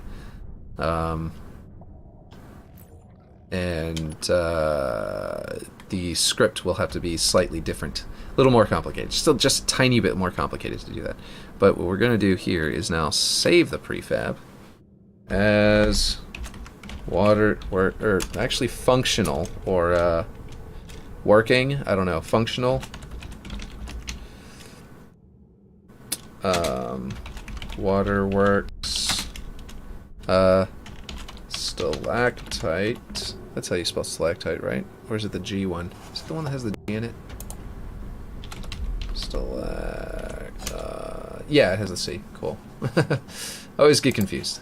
Stalactite has the C. Stalagmite has the G. I know I said it right, but yeah. Functional Waterworks Stalactite. Scripted. I think you can actually put... scripted in its like description or whatever whenever you share it. So functional Waterworks Stalactite looks good to me. And then I will put that up on the shared drive. I could save the map and do that right now, which would be pretty cool. Nah, I'll do it in a minute, because the stream is to make Waterworks, so I'm going to start placing these around. I'm going to start duplicating them. I don't know if I should duplicate a script brain. I don't remember if that has anything to do with his... with the bug that happens. So I think what I'm going to do is actually just go into my prefabs and grab one of those. Could not place, not enough. Okay. Nope. Okay. Go down here. Why? There it goes. Something was going weird. I guess we can delete this stuff too. This like weird test stuff from whenever that bug was happening. Yeah. Okay, so we've got that one in the exact right spot. I built it in the right spot. I'm going to put another one on the opposite side. I guess I kind of have to duplicate it to move it to the other side properly. The way I've been moving everything else and mirroring it. So that's what I'm going to do.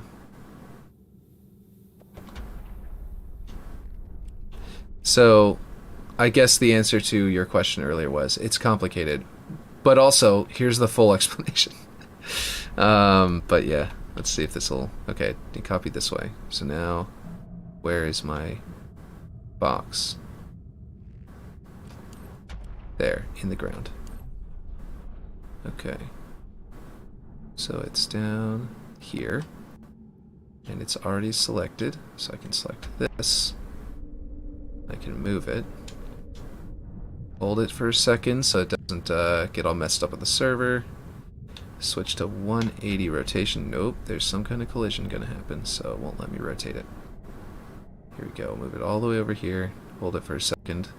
Nope, still won't let me. Huh. I wonder what I'm hitting. Do I need to go this way? I think I do. Let's see. Nope, still isn't rotating.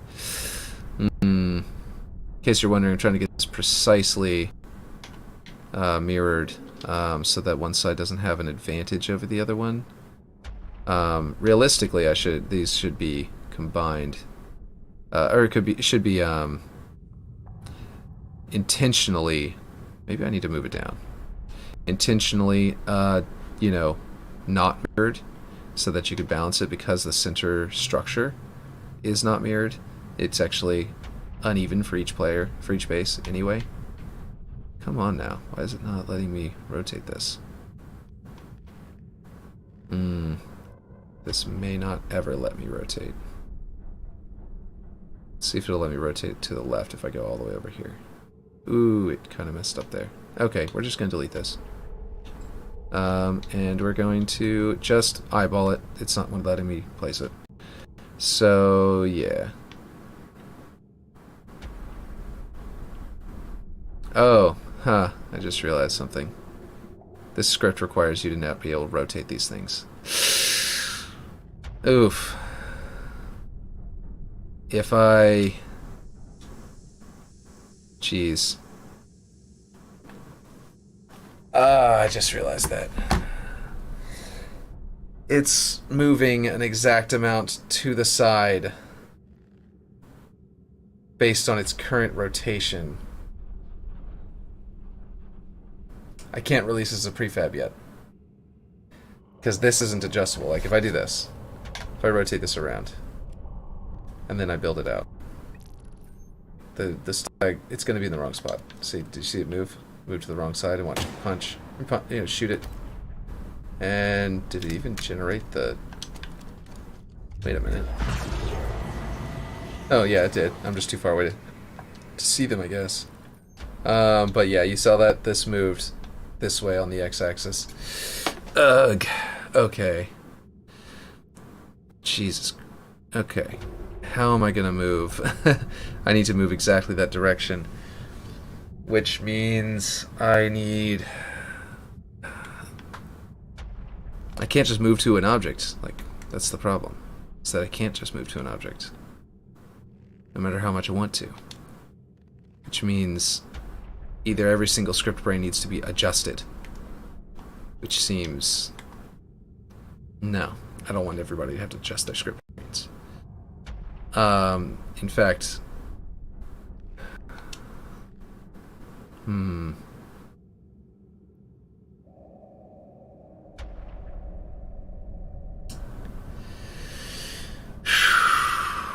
if I could find a specific direction and move in that direction a specific amount. No, there's no way to script that without making it like the most complicated script in the game. Okay, so yeah, I guess I'm gonna have to make it to where you have to go into the node graph. Jeez, this doesn't make any sense for we're having to do this, but you're gonna have to go in here and change this to a negative value until I can figure out a smoother way to do this. Or if they added more scripts, which means if you rotate it, 90 degrees, you're gonna have to change that to moving on the x-axis, because if I move it like I'm moving it 100 degrees, let's go 90. Like this, it's got to move over this way now instead of moving, this way. And because of that, yeah, everyone's gonna have to do that as they deal with it. I'm sorry about that. And even worse is you'll have even a harder time if you go by like 45 degrees. Sorry, that's 60. 45 degrees. You have to move at an angle, which means you're going to move on the x and the y-axis. And that's going to be hard. But it works. It functions for now. I'll put this on there, and I'll make a new version of it or something like that later. I don't know how to make new versions of things. If I change my prefab and then save it back off as my prefab again. Like, prefabs have version history. I've seen that, and that changes whenever you change the description in their name and stuff like that. But, like, there's no way to, like, edit a prefab that exists, as far as I'm aware. As far as I'm aware, you can't edit a prefab. 140, 64, what is this one's? This one's 140, 86. 140, 86 is too high up for me to go right there. 140, 86, okay. Or 1486, rather, not 140. Okay, and then to position this, it's actually pretty simple. It was, no, it was simple over there because of where it was located. Whoops. Okay, well, I've got to figure out, I got to go into Sapien over here on my other screen. The mod tools for Master Chief Collection. Where is Sapien? Oh, here it is. Was it Sapien? No, I used Blender at the time, I think. Anyway, Sapien will work though. Doesn't matter. Doesn't matter which one I use. Okay, we're on this side. So on this side of the map, it is lined up with that column. Roughly right there. Oh, right, no. I forgot. The best way to do this was in Master Chief Collection. And that was to shoot it down and see exactly where it falls. And then where it hits, I'm going to bring it down to the ground so that it touches where it hit in the in Halo 2. Which is going to allow me to then bring it back up to the sky so it'll fall in the exact right spot rather than having it lined up visually in the right spot. Which last time I lined it up visually in the right spot and then I did that with the fall test and it ended up being the exact same thing. So I know my map is like 1-to-1. Okay, here we go. We're going to... I just hit a fusion coil. Shoot it down. Watch it fall. It hit there exactly. So right here on this side. Which is, I believe, about the exact same spot as last time, but I think it was actually slightly higher up the hill on the other side of the map. Which is kind of interesting. But yeah. Okay, so now we bring this all the way down. Line it up where you want it to hit with that piece. Fortunately, that doesn't seem to be breaking, but I keep on accidentally letting go a little too soon. It's actually kind of right on that King of the Hill zone I placed. Because I think it's like right around here. Hold it. Go back into Master Chief Collection. Get a better view from a couple different angles. It was like right... See how this thing fell over? That fell over right from where it hit, and then sort of slid down the hill a little bit, and then I put my tank right where it was, so... You can kind of see how that's lined up perfectly with the tank. Anyway, the tank is kind of positioned right where it's supposed to be, which is a little bit farther away from that thing than it is in here. So we're going to go a little further away, more like this. And that's going to line up with the bridge correctly. And then it is, I think, appropriate on the slope. Maybe a little farther, farther down the hill. Just a little bit off. So these are going to be slightly... Okay, so they did actually put them in different places in the ceiling by just a little bit. Still going to go up to the 1483, I think it was. As far as height was concerned. Let's see if that still looks good. 14... Ooh, won't even let me go that high. Which means it's way too high.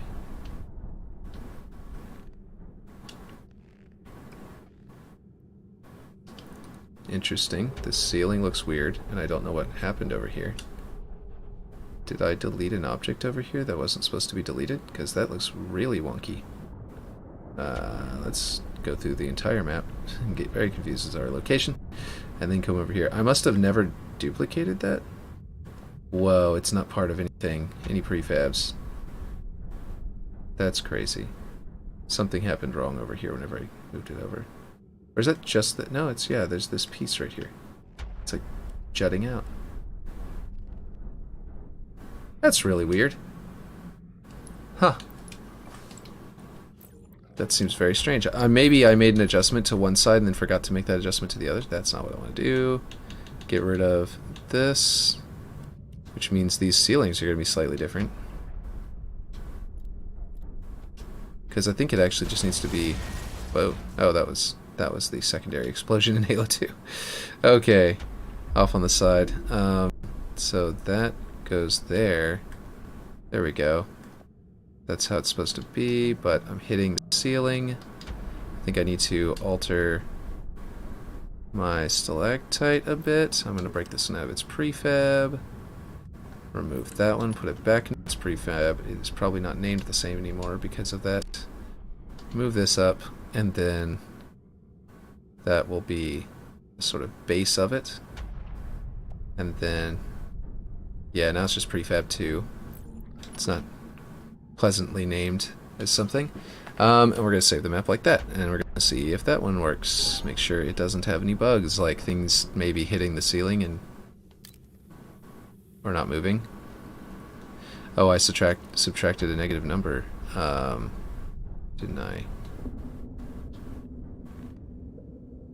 Wait, I'm confused, actually. What did happen here? Why didn't that move? Script brain should... Oh, come on now. Let's see.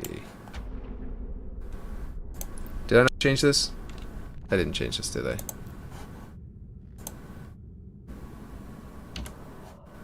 Wait.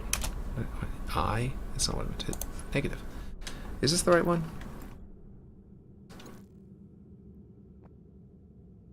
Yeah, this is the right one. And it is that script brain I'm opening, right? Yeah, okay. So, gonna minus a negative number, which means we're gonna add a positive number. Okay, so it should be in the right spot now. Okay, this is the wrong side of the map. This is the side where I put a light up there to differentiate. And it broke this side. Okay, somehow I'm activating the wrong... Are they... Am I changing both script brains? Oh, wait, what? Now I'm confused. Very confused. I changed this one originally. Let's see. If I change this one's... Yeah, this one is definitely set to a negative number. So, oh, was that my example? Did I give you an example by changing this one? and then I didn't, and I thought because I had changed one that I had changed both of them. So that one is correct. Now we go over here to the other side that we just placed. And it is still a negative. Okay, so I must have just changed the wrong one's value. Okay, that explains it, because they were both broken there for a second. Okay, so now we've got 2 of them. This one didn't... Oh, there they are. They just weren't visible for a second. And I need, obviously, the script... Oh, man. I'm copying it over and I haven't even put in the dust cloud. Man, okay, we gotta go do that. That's important. That's extremely important. Let's hit back. Because it's how you keep it from looking, you know, shitty. You need a giant puff of dust, right? Might have to completely reposition the other side. And possibly save off my prefab. No, I should be able to just add it to the prefab after adding it to the script brain. So after we've selected this one, now it's activating that script brain whenever we go into it. Now what I want to do is position an FX. I was going through a bunch of them, and I think the was it atmospherics dust? Yeah, it was atmospherics is the problem, is the one that I need to do. Now their direction of flow of the air. Excuse me. Direction of their airflow like this is dependent, is actually, like, you can't rotate them to like make them move a different direction. You've got to do, where is it, dust hanging, medium, there's steam falling or filling, obviously. Yeah, these all these dust drifts go up, and that's not what I want. I want to do something that falls, and these all just move left and right and up and down. So I have to go steam vent falling? No. There was something that I had found before it crashed, and I lost a bunch of unsaved data, which I normally do remember to do, but I didn't that time. This is just it's explosions. No. Fire. General. No, these are weird, like, lights and stuff. Was it smoke? No, that's like fire. Where was it? Was it not? Dust drifts. Dust hanging large. What the heck? Oh, no, it's just steam falling. What the heck? I could have sworn that... Steam vent. I could have sworn I had one. There was one that I found where the dust was actually going down instead of up.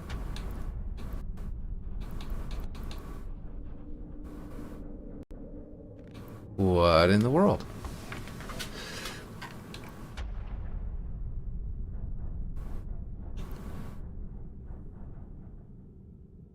Do they change directions whenever you rotate them? Maybe I had rotated one and...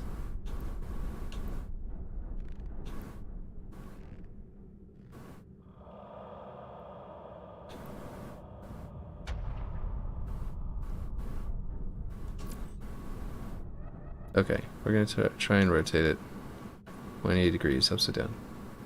Okay, they do. I thought I could have sworn they didn't. Maybe there's just a specific one that doesn't. That might be way too big. I'm only going to play it for a second, and then it's going to vanish, but...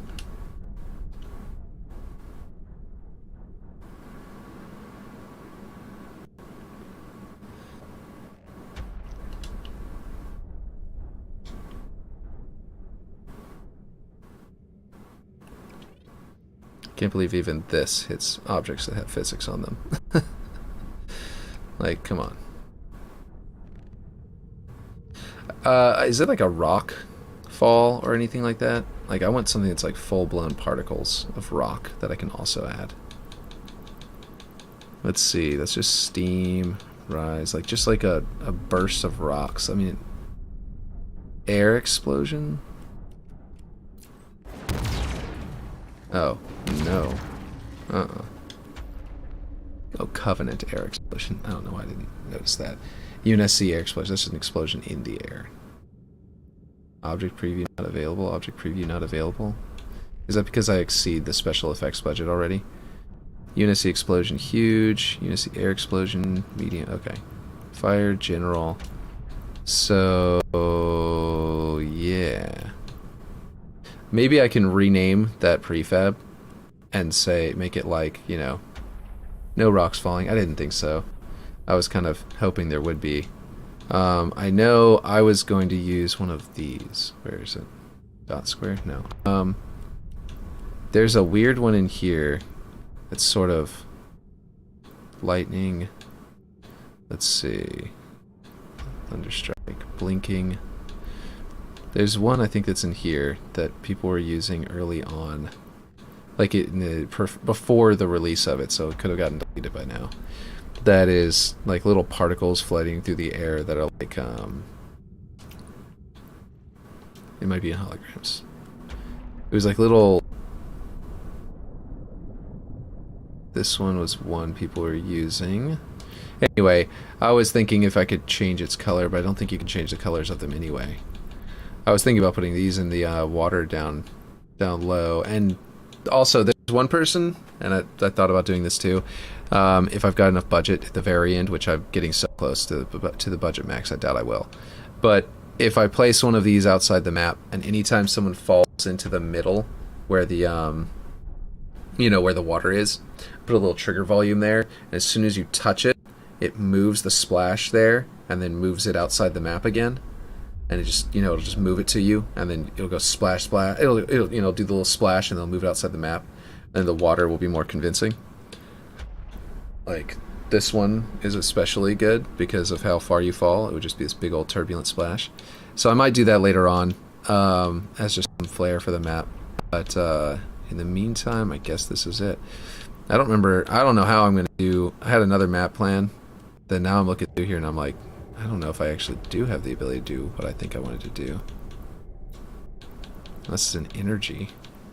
Anyway, there's a whole thing that I had in mind to do that I think is actually an ambient effect for the entire... I think it's an effect for the entire map, like, you know, the what do you call them over here, or over here rather, where you can the water drops that I've got on this map, those water drops falling from the sky, that it's on that level, but I'm surprised the dust isn't like obscuring the rocks at all from like any side. Well, maybe from this side, but not from like every side. It's kind of weird to me. It's definitely a minimally invasive effect. Maybe I can find a better one that's more invasive, because I definitely want it to sort of obscure the rocks as they switch. Let's see.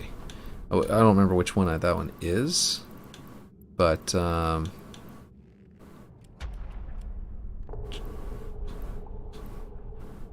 dust drift hanging large.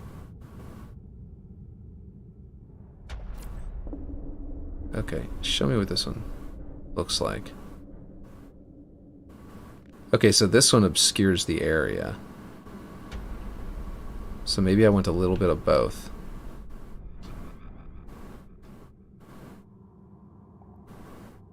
Let's see what that looks like, which means it's going to take twice as much budget on here for the special effects, but the special effects budget you can exceed. It's not a problem. Okay, let's see what that looks like.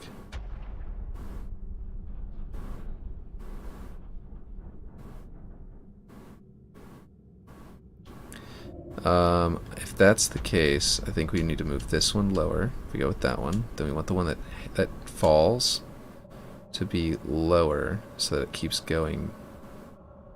That does not appear to have moved correctly. Oh yeah, it's working. There it goes. Yeah, that looks pretty good. And of course we're going to delete them immediately after we activate them. Like, we're going to wait like 0.1 second and then delete them. So,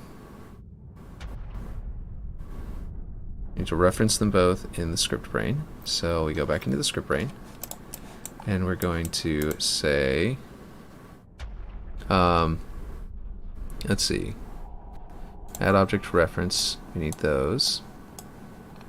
And we're going to, before we delete this one, I think, actually. So it's going to move some stuff around again.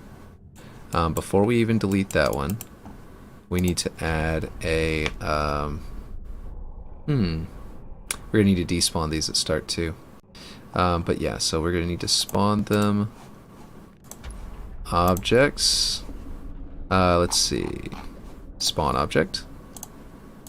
And we're actually going to, for each object, we're going to spawn them both. We're going to have to do exactly what we did over here, or down there, or yes, right here, yeah. Let's see, for each object is in logic. Nope, that's for each player. For each object. And we can't copy. Yeah, spawn object, current object. Oh, that's not what I wanted to do. I wanted to select them both and move them, but I didn't shift select. There we go. And then these are our objects. We need to make an object list. Object list. Is that in variables or is that in objects? Object is in list. Let's see. Get object. Yeah, I think it's a variable. Object list. There it is. Okay. Okay. Hanging large and dust drift. So that's our objects. For each of these objects, we're going to spawn them. And then we're going to immediately... Should we do that? I think we should do that, then delete the object. So we're going to want to break... Yeah, like I was saying before, we're going to clear this connection, we're going to break this, put it here. We're going to spawn these. We're going to move this around to look good in a second. So we're going to spawn these and then delete the object, and at the end, we're going to say, add a node, we're going to say wait. Logic, wait for in seconds. Actually, you know what we're going to do? We're going to do add node. Where is objects? Delete object. And then wait in seconds. And then nope, wrong button. And then delete object again. And the reason is because this is going to look better. And you'll understand in a second what I mean by that. We are going to actually add object reference. So the dust hanging large is going to be deleted first. Then we're going to wait a second and delete the dust that's falling. Because all of this is going to sort of happen instantaneously. But then this wait, so it's going to appear, the big burst is going to appear, things are going to be deleted. The regular processing speed of the game is going to delay like a wait for in seconds code does. It's going to delay deleting this object, hopefully. We may need to wait and then wait again. But the point is, I want the stuff that's falling to fade away, to like disappear slower than the stuff that's like floating around and lingering up top. So that's the premise of why we're doing both. We're going to go here, number of seconds, let's wait half a second for that dust to clear.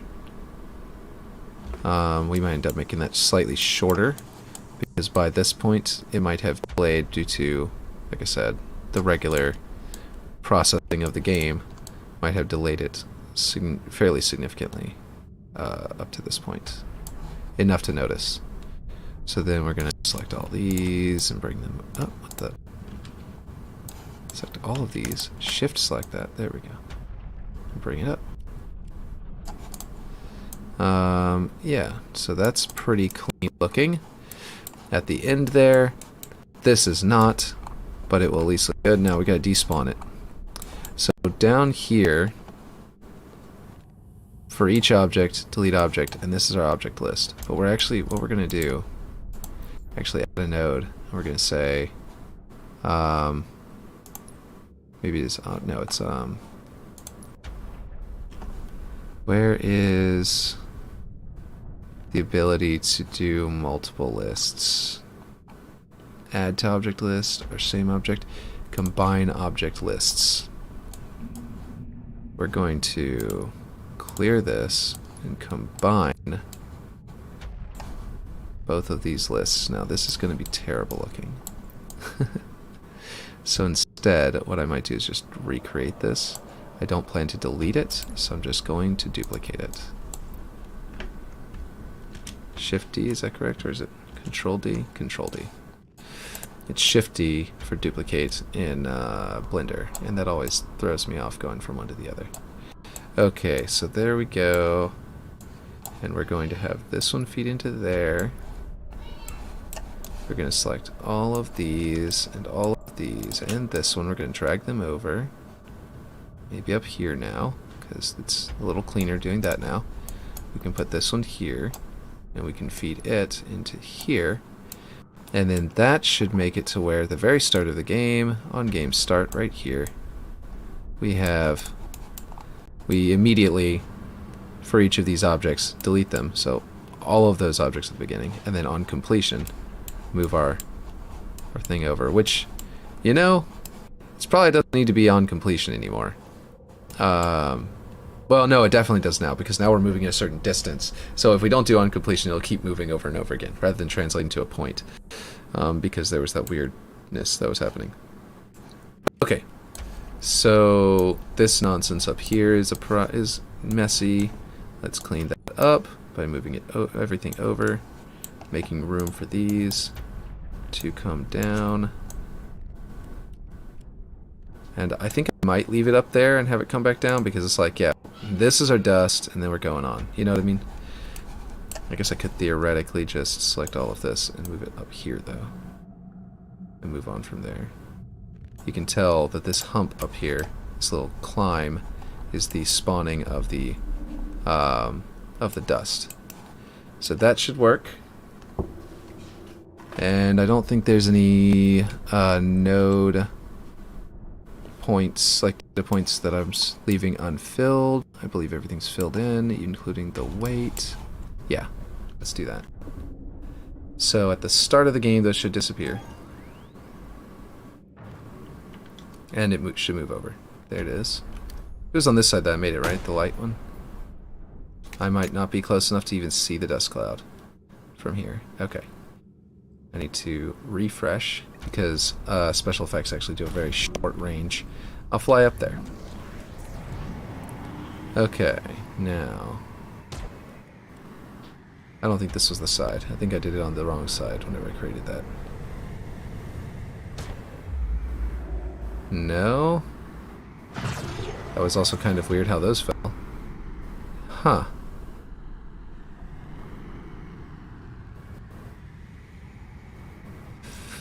That was strange, and I don't understand why the dust clouds didn't happen. We have a new thing that I don't understand.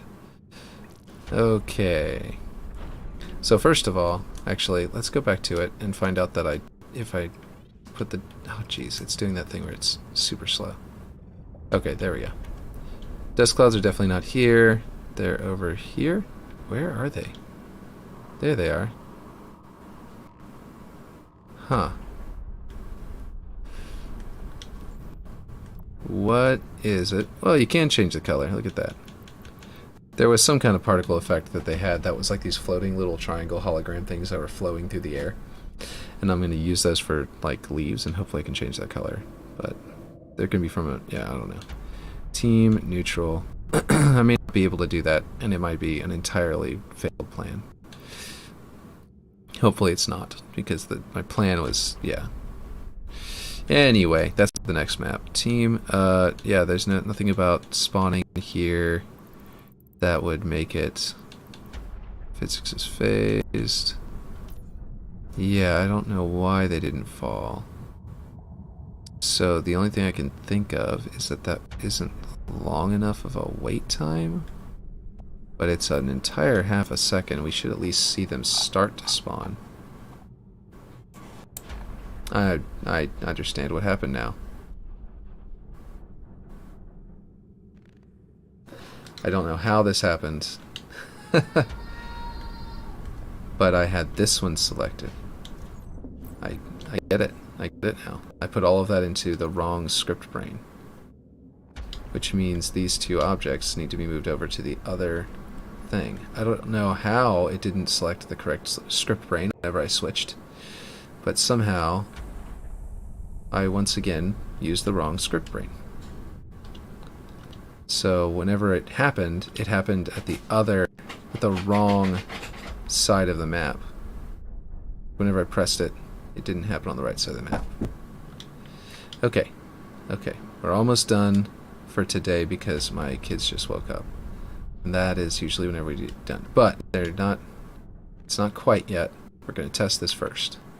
So let's see if we can do this. It's the side that doesn't have the light. Let's see. No light. That's the light. Here we go. We're going to come over here. I'm going to shoot it, and where's my dust cloud? Still didn't spawn. Very strange. Oh,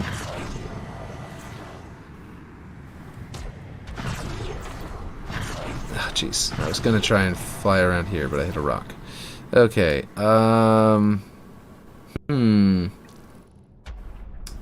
Still weird.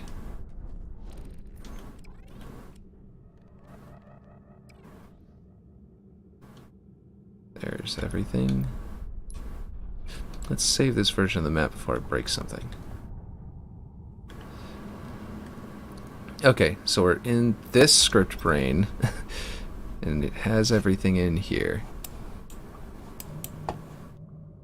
For each object. Oh. On completion. We want to spawn them both, and then move on. I'm still actually kind of confused because that should have spawned one of them during that. Is it up here? It sure is. I wonder if I'm close enough to see it. You can definitely see that it's falling. I definitely still don't see any special effects.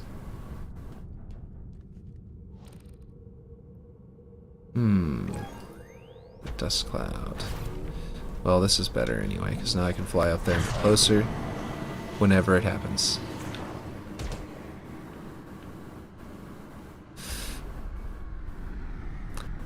It's a little underwhelming.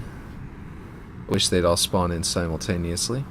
But the real problem is that there's no dust cloud, because if there was, then you wouldn't even see that it's not spawning in all at once. Node graph, let's see. Spawn objects, dust hanging large. Yep, it should just be spawning them in. Which means, can you not spawn special effects? Like, I'm deleting them at start, but they're still in their same position. So that should still work.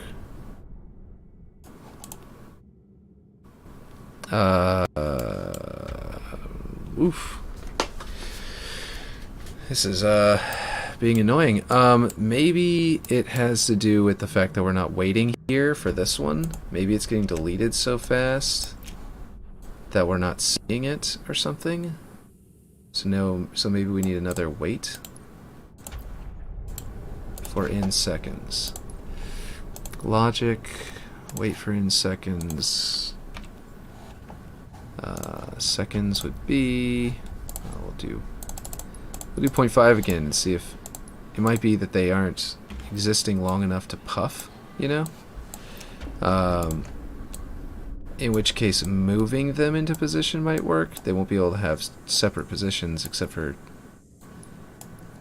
Yeah, basically they won't be able to have separate positions if that's the case, because they'll have to put the script brain inside there. I mean, I could make them have separate positions by placing another, like a pointer inside there, but I don't think that's a good idea, because that will take up more space. We're going to fly up there in the Banshee to be 100% certain we're within range. to see the special effects. Okay. Jeez, it's really weird how slowly it's spawning those in now on this side. It doesn't... I'm pretty sure it's all at once over here. At least it was before. Yeah, it's all at once over here, and yet somehow it's the same script. Same thing. It might be that there's some kind of collision test it's doing. That, like, because I'm so close to the ceiling over here, maybe I need to select all of this and lower it. And I think it was happening before I put the smoke. So if I lower it just a tad, actually that might have been too much because now it's not touching the ceiling there. Lower it down like that, and I break this thing out. Nope, wrong button. Break this out of the prefab, and then I make it taller.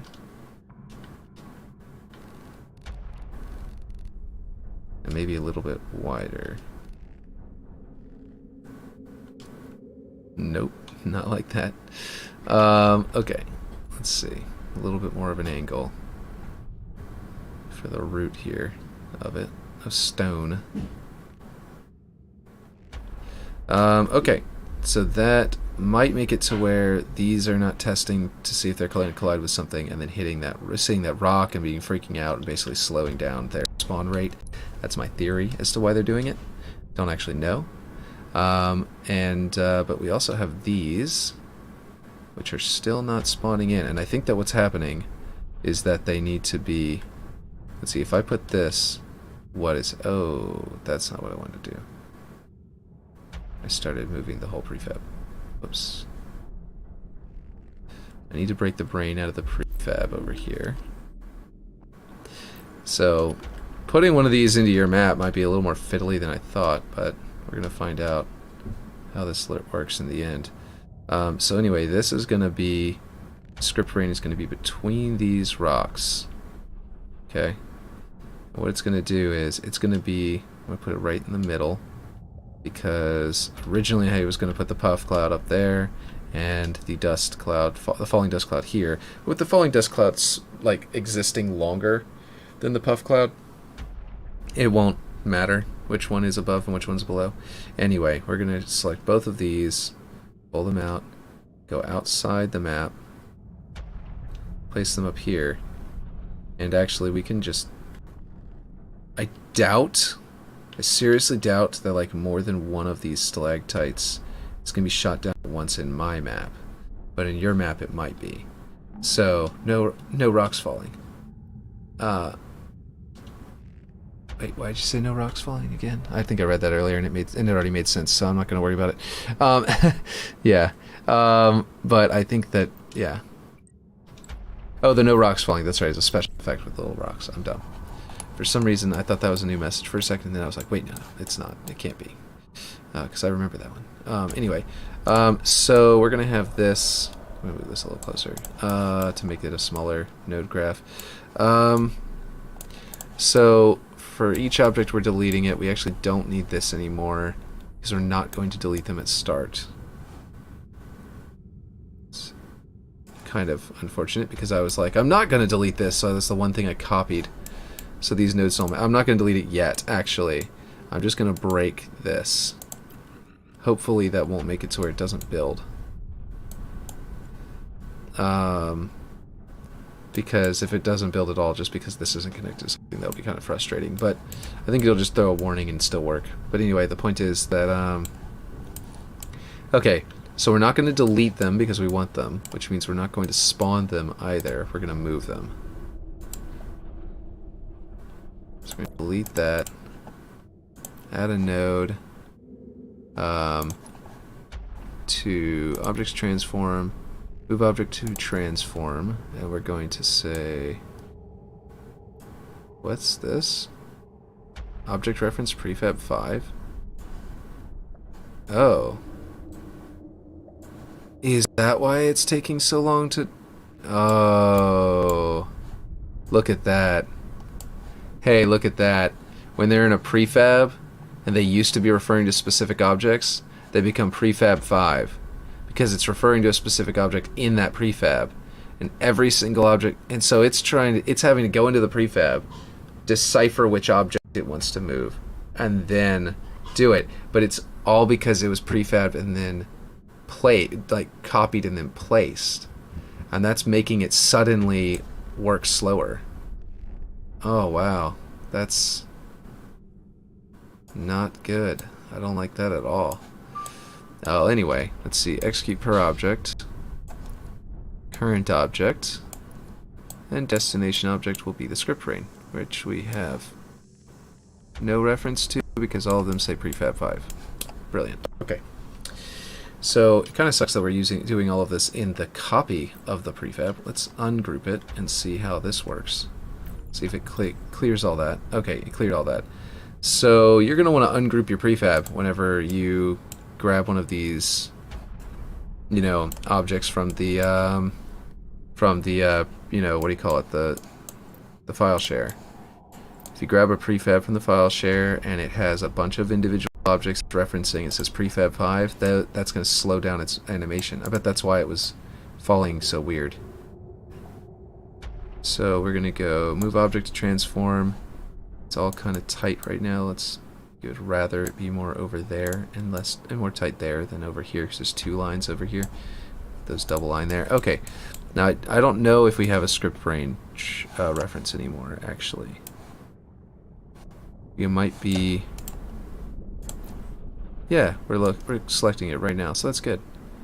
Destination object is that. This should work again, by the way. It wasn't working earlier, but that was because of the way we were doing it. And it didn't work for what we were trying to do. Just because I couldn't place the script brain where I needed the stalactite to move because of the dynamic objects, but it doesn't matter anymore. So now we can go duration seconds, 0, movement curve, linear as default. As the default, save. Okay, so this should make the dust clouds look a little better. Oh, I gotta stop moving it. Okay. So it fell immediately? That's weird. Oh, because it didn't build. Yeah, it did refuse to build. I was worried about that. So what was it that it was saying? It said combine object list node missing required property. Oh, it's this one here. Okay, so I just need to delete this one and remake it if I need it again. If the other solution, if this solution doesn't work and I end up having to go back to that, I'll just remake it. Let's see. There we go. Should be good now. This is the wrong side of the map. Hopefully we can see the particle effect from down here. It should be close enough. It's close enough in Forge whenever you're this close. But we'll just get a little bit higher, just to be certain. That did not change how fast the rocks fell by pulling it out of the prefab. I don't know why it's doing this. For this one, but not for the original. Also, I didn't see the dust cloud. I need to jump in a Banshee and try it really close. Look at that. They gave us one. Okay, but I don't think it's going to work. I think that it didn't. Oh wait, it did. Look at that. I don't think it's long enough for the second dust cloud. Or for the first one. They appear to both be working now. I don't know why they're so high. I think I'm going to move this as low as I can. And then to change it where they fall. In here. I think we need to change this weight. This one, let's see, we move them first, then we move on. And start deleting things. We need this one to be probably wait like 8 seconds there, and then wait an additional I'm gonna go an additional 1. Oh, this is 1 second. That is 0.8 seconds. Right. So wait an additional 0.8 seconds, an additional 1 second. Let's see if that feels right. But we are getting our dust cloud now, so that's good. Oh right, I need to what's happening? I can't deselect all. There we go. Okay. is between switching to mouse and keyboard and being on a controller. It sometimes breaks like that. Okay, here we go. That's the one we need to do, but we need to fly up there. And then we need to see how low we can actually even see the dust cloud, because this might be an effect that you can't even see from ground level.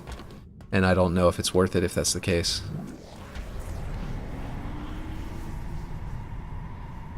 I also want to try this. Okay, ramming it does in fact break it. And it is dropping them one at a time, and then the dust cloud appears? Or what? Where's my dust cloud?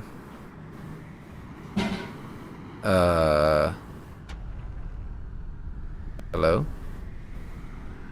Am I on the wrong side? I'm on the wrong side of the map, aren't I? No, this is the side with the light. Never mind. This side is fantastic. It loads in correct. It like creates the duplicates. It creates them all like in an instant. To the point where I just rammed it and the physics popped it into the, and I shoved it out. You saw how smooth that was? And yet over here, I don't understand why they're... What's different about the fact that this is a prefab that I saved and then loaded in? Like, it's no longer a prefab. I broke it out of its prefab. So why is it a prefab? Or why is it having this issue now? Somehow, maybe if I close the app and reopen it with it not being a prefab, it'll fix it. But also, why is it having trouble moving my special effects over here now that it's... Now that the... It might be because I moved it down. It might be so close to the other rocks that they're sort of like colliding with it.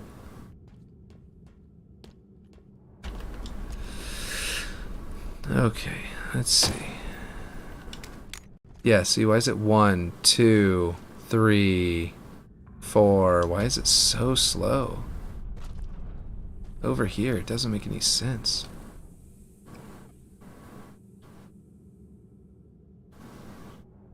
That is really weird. I don't understand it. Like,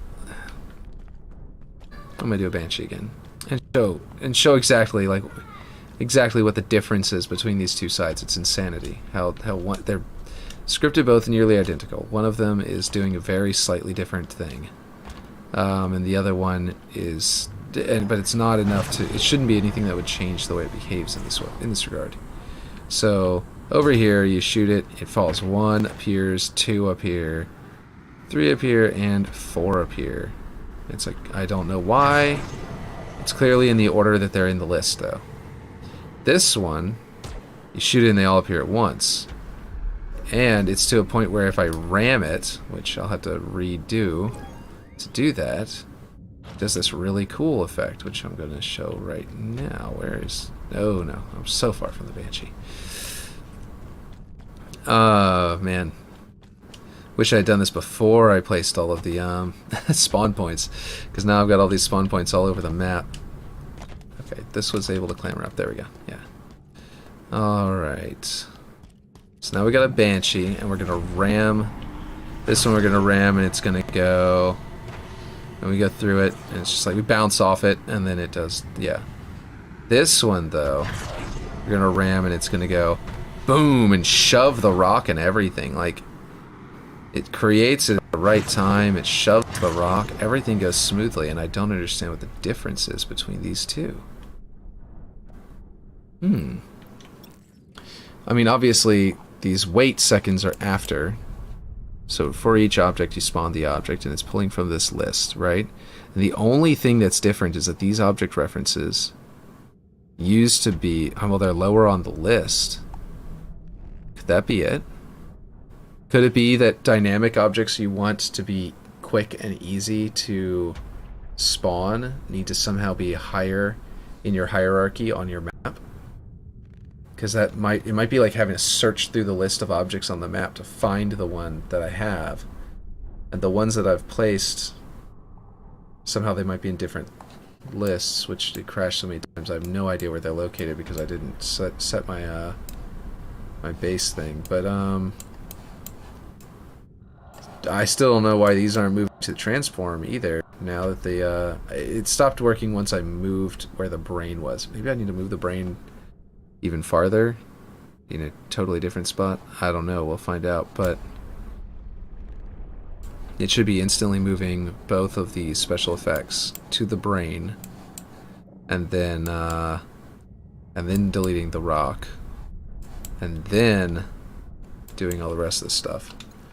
I've actually seen someone do this in a way, not like this, where it's all this complicated, but I've seen someone make a script that was similar to this. Most of the time people are going to be on this side of the rock, so I'm going to put it poking out this side for the special effects, and that should, maybe that'll clear some kind of, whatever collision issue is happening with those, because I theorized that it's a collision issue.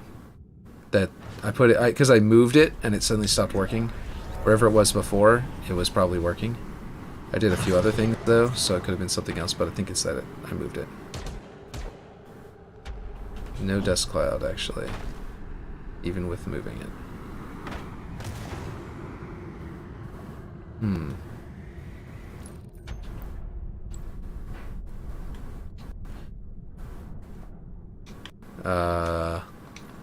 Now I gotta think back to find out what all I changed whenever I moved it. Because, like, I moved it and did something else. And it was always going to the script brain. Oh, I just changed the timer over here for the despawn. But that doesn't happen until after it's completed. I think the dust cloud should be there.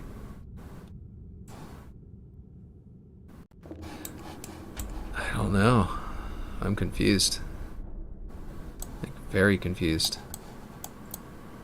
I think this should be... Nope, that's not going to do anything good.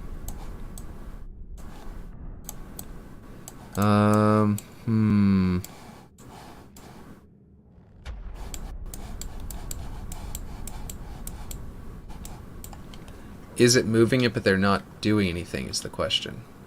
That's what I was just about to wonder. Is if the special effects are moving, but then they're just not making their smoke cloud yet because they have to adjust, but then they would just take a second, right, to finally adjust, and it did do it once. So maybe that doesn't make any sense. I'm just going to move them out here in front of it, really far away, and see if there is still some weird collision thing. Like if it's saying, well, this rock needs to appear and fall, and so I can't spawn that there, or something like that. No, it's nothing. It's not moving it at all. And I don't delete them anymore, so that doesn't make any sense. Why did it work once, but not the other times? Like, it worked when it was up here. What did I change? I don't know. I really don't know. I'll have to watch back on my own video to see what I changed right whenever it broke. But this location should work whenever we're there, and it's like 1, and I gotta go in there. I gotta be off. Scripting has always been a hassle for me, lol. I was just getting used to how it was in Halo 5. Now it's the visual scripting, and I don't even know where to begin. Yeah, especially because I think the main issue with scripting right now is that the nodes don't have a good enough explanation for how they work. And I think that's it. That's like all of it, you know. They need a better explanation for how the nodes actually function, because you don't know what's happening behind the scenes for the nodes. So personally, what I would like them to do is add, like, whenever you go in to place them, you know, it should give you your little, you know, your little tooltip down here that describes how it works. But there should be, like, press Y, and it should, like, open up a more detailed menu or something like that gives you a really detailed behind the scenes explanation of what's happening in that script, so that whenever you do it, you know what I mean? Yeah, you know what I mean? I think that would work. My kids are shouting in the background, and I don't know what they're shouting about. Okay, so I've got primitive block. Okay, what's my... I can actually see in this folder real quick. So blue respawns, gameplay. So layout is currently my main folder. I don't think these are in cave roof. I think that every single bit of these are just in... I made a stalagmites folder. Oh. Wait a minute. What is all of this? That's a lot of stuff. Oh, that's stalagmites, not stalactites. Never mind. Tunnel and bridge. Okay. I don't know where it is, but I think that down in here somewhere, your script brain, there are my prefab. I mean my stalactite parts. They are alpine rock, you know, alpine rock chunk P. Which would be below G. There they are. 3, 4, and 5? Yeah. Where are the others? Okay, so my Okay, so for sure, whatever folder my stalactites, my original stalactite is located in, I think it's as a prefab right now, isn't it? It's set up to be a prefab. Whatever that folder is loading together faster. It's dropping pieces faster. It's actually pulling the objects that are in reference are being pulled in all at once, like instantly. But this one, these three are not. 3, 4, and 5. Yeah. For some reason, these are taking a lot longer. And I think it has to do with hierarchy of the folders and stuff. Yeah, true. That's because when I go into the node graph... Yeah, true that. Because when I go into the node graph, it just becomes overwhelming. Exactly. I wish that they had more detailed explanations. If they do, then it would be... Anyone with line code knowledge would be able to come in here and just immediately jump into it, because they would find the node and they'd be like, is this it? And then they'd go into the detail and they'd be like, yes, this is it. I keep on having to ask, like, you know, other people that have been experimenting with it since before Forge launched, and you know, with the leaked build, and so they experimented until they figured it out, and they have been filling me in about how it functions, about how some of these function, and that's mostly where it is. Specifically, Clint is the one who's, I mean, there've been like 2 or 3 different people, but Clint is the one who's helped me the most. And he's actually finally, he's going to send me the script early for how to make the pump shroud move all at one time smoothly. And I may have to reduce the number of objects, he said, because his script is on the server is functioning slightly differently than he expected.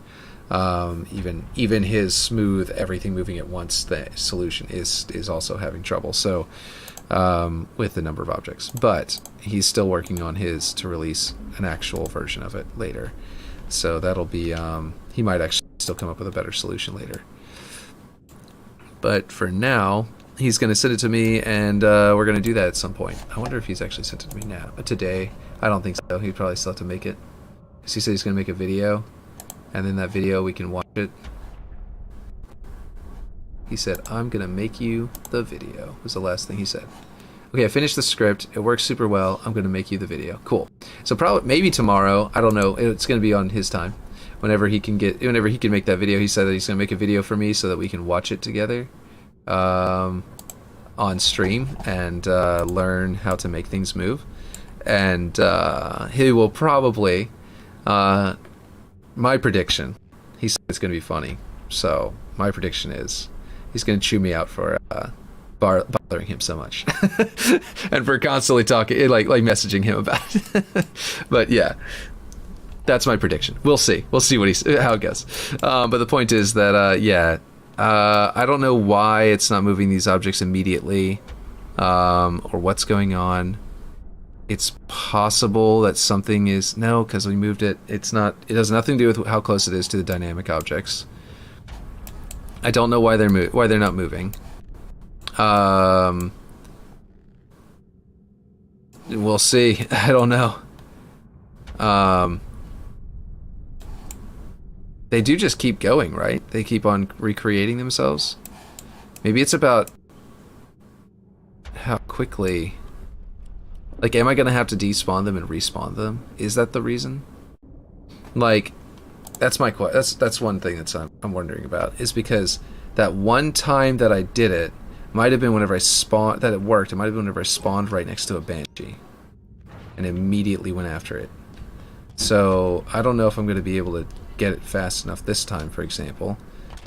Like, the dust cloud might already be clearing right now, and that's why it was...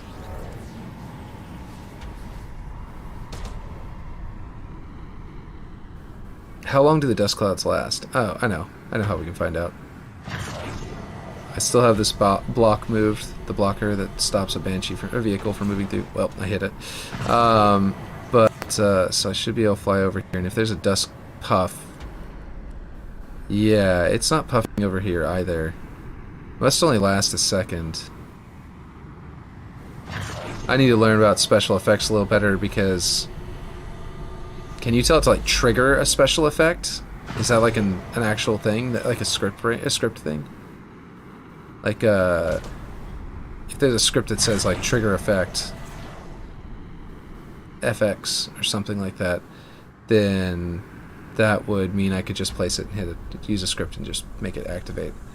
Yeah.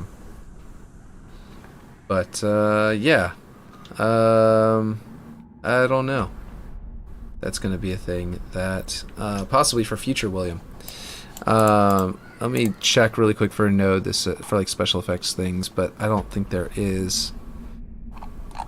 Like audio, bots, events, game mode, inventory, logic, math, objects. If there's like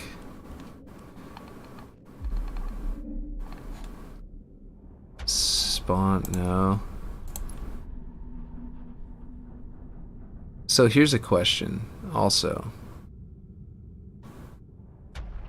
Can I make an event that says on object is destroyed, on object spawn, I wanted to get on object despawns,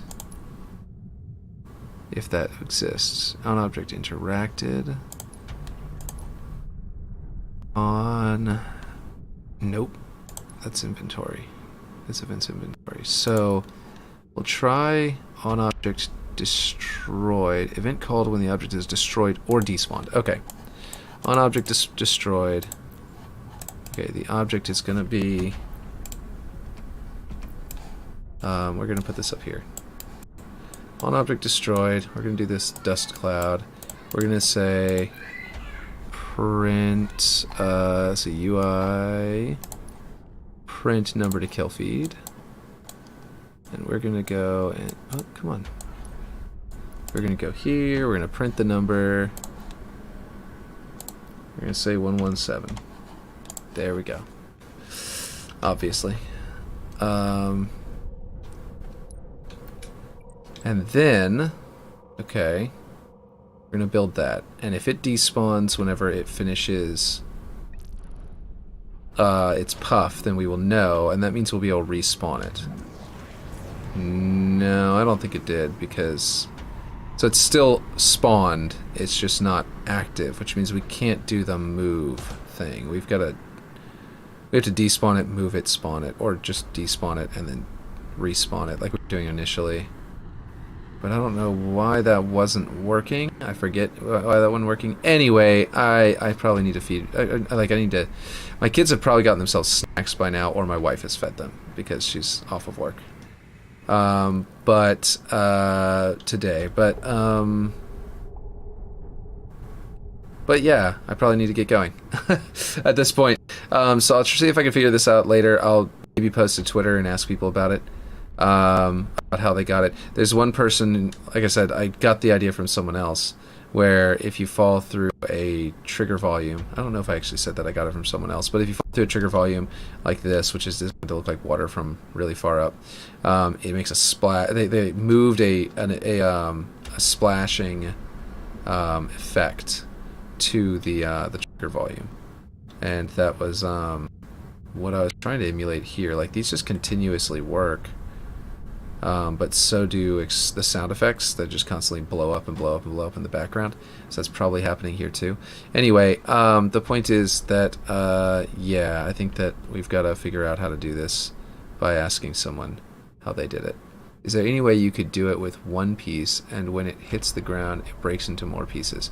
I could do that, but it's going to be really hard, basically. What I would do is...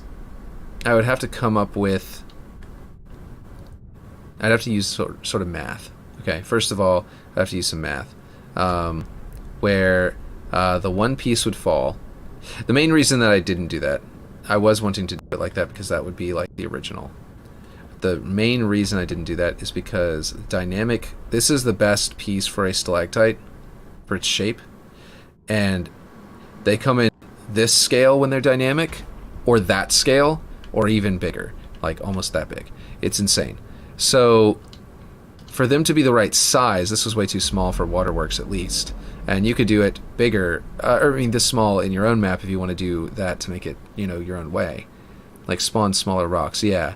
When this one falls, like I could make this one fall, and the moment it touches the ground, probably put a trigger volume under it that's like right at the ground. And the moment it enters that trigger volume, have it constantly, this would be scripted, this one to say every in seconds and put 0, and then put a number variable and feed that into the seconds and make that number variable 0. So every 0 seconds, this would, it would check to see if this is inside that volume. And what you do is you have it drop, and you make the volume the correct, height to where the moment it touches it, it will start to process, which means you'll see it. It'll start to process, and it'll hit the ground afterward, and then it will immediately, it'll activate, because sometimes there'll be a delay in the code, like the reaction time. So if that's the case, basically you just raise it up a little higher, and it'll react at the right time. Anyway, then what you do is you delete the object that was falling, this one in that case, and at the same time move your smaller chunks, which you'd have to probably find either these or even smaller chunks. There are not very many very small rocks, so you might actually have some trouble with that. But basically you would you'd spawn some rocks in the same spots, and then and they'd have to be like, you'd take your location of your despawned one, and then you'd like offset it. You'd turn it into a vector. You'd split open the vector so that you have your x, y, and z axis, and then you would make a new vector by taking that object's current location, and then drawing and then doing some math on one of those directions so that you can offset, move to that location. You can create a location that's offset from the object that fell. Move to that location you just created, and then now you've got you can do that like 3 or 4 different objects and put them all together, and then let them spawn there and immediately fall. And you could let them spawn in slightly above the ground so they hit the ground with a little bit of momentum and behave as if they've just fallen. But yeah, go to the Halo design set. There are smaller pieces of rock in the cover section. Oh, there are. Yeah, there are. I wonder if those... Hold on. Let's do that real quick. You said Halo design set, cover, rock, half cover. Well, they're not that much smaller. They are a little smaller. You could easily... Why is this phasing in there? Huh. I didn't think it would let me do that because that is a... No, they're not both dynamic. That's probably why. So yeah, you could build out essentially this shape by using math. And that's where the math comes in, is you'd have to get this object's location, which would be there, and then you'd have to offset it up because this object is smaller and its location is there in the middle. Because if you do up on the D-pad, it doesn't move. You see? No, that's magnet. Sorry. Which one is it? Oh, I'm not in rotate. There we go. Yeah, change pivot point up on the D-pad. So up on the D-pad, it doesn't move. Your pivot point, that means that is your actual pivot point. This is a world pivot point, sort of. This is the actual pivot point of this object. So it's a little bit annoying because they're not in the same spot, and that came up earlier. But anyway, the point is that yeah, with this one you'd have to offset your z-axis up and over to fill in that area, and up and over that way. Up with your z-axis, over with like your y and your x and stuff like that, and find these key locations inside of it. And the reason, or you can make it move down in a straight line, not use the physics of the game, just make it move toward a certain point down there, have these objects there just despawned already in position, or have other objects there to teleport them to already despawned. And you can make all of this sort of just function without using the physics. I wanted to use the physics so that you could like knock it out of the air like I did earlier where the Banshee hit it and pushed it. So I wanted to just literally just drop the pieces. Unfortunately, so you could do this completely different way by 100% scripting the movement of the object, make it just blow through everything in its path, where it's not using physics at all, and it might all work better, and I might end up having to resort to that in the end anyway. But right now I'm trying to work it out this way because I would much rather allow the physics to work so that you could shoot it out of the air or run into it, or, you know, when it hits you on the ground, it will actually bounce off of you in the right way. Yeah, I don't know. We'll have to figure that out, but I think that making multiple different versions of stalactites to make different kinds that work differently is a good idea, because I wanted this to happen very differently from this. I wanted to be able to make different versions. Like, it's supposed to split vertically up the shaft of the stalactite, like from tip to there, once it hits the ground, and sort of like bloom out like a flower. And obviously I couldn't do that like this. And what I would like to do is have a couple different versions, so I could have some that just embed in the ground and stay there, that just stick in the ground and then become a new column, and some that break apart into thin, long, rocks that could sort of fall on their side and just become cover, and just like stay there. Yeah, I wanted all of that, but unfortunately, none of that is possible. As is. I mean, it is possible, but it's just this needs to be rotated a bit, because it's not quite flush with the ceiling there. But yeah, the point is that I'm working. I'm gonna have to figure all that out over time. Right now, I got to figure out how to just get these dust clouds to work with these, though, because these would work out pretty good. That would be cool. Yeah, exactly. I want to do this 1-to-1 version. I might just do these stalactites for all of them, and then do that later, because that's going to change the dynamic of the map. There won't just be objects falling from the sky, hitting you, killing you, and then, you know, breaking apart and stumbling to the sides, like in the original map. There would end up being, like, you know, all these different things where the terrain itself would be altered because it would become cover, or it would become a column, or it would be whatever. So I want that to be in the glow up version, where it's actually, I'm changing the map a little bit, and I want to use it to sort of make them more useful. But that was the long-term plan. But the short-term plan is the 1-to-1 version, which is this, and it's supposed to be working much better than it is, and it's, yeah, I don't know. I'm gonna have to turn them off and turn them back on, it looks like, because they appear to, I think that the one time that I saw that puff, I broke it and there was a little puff of smoke, was because it was still, the puff cloud was still there outside the map, and I flew up there with the Banshee and shot it down so fast that it hadn't despawned the puff cloud hadn't ended its animation yet. So I do have to spawn it. Like, I have to move it to position and then respawn it back in, or something. Or I just need to do the despawn and respawn. Yeah. Anyway. I don't remember why it wasn't working with the despawn respawn anymore. But I gotta get going. Like I said, it's late.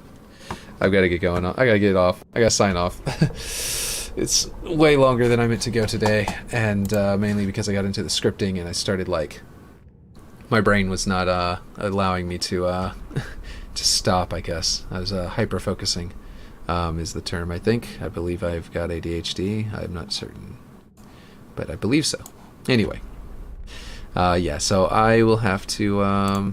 I'll catch you guys next time, and by then this will probably be working, because I'll make this off stream. I'll finish it off stream, and I'll go over the script to see what's fixed, and then we'll get Clan is going to send us his thing.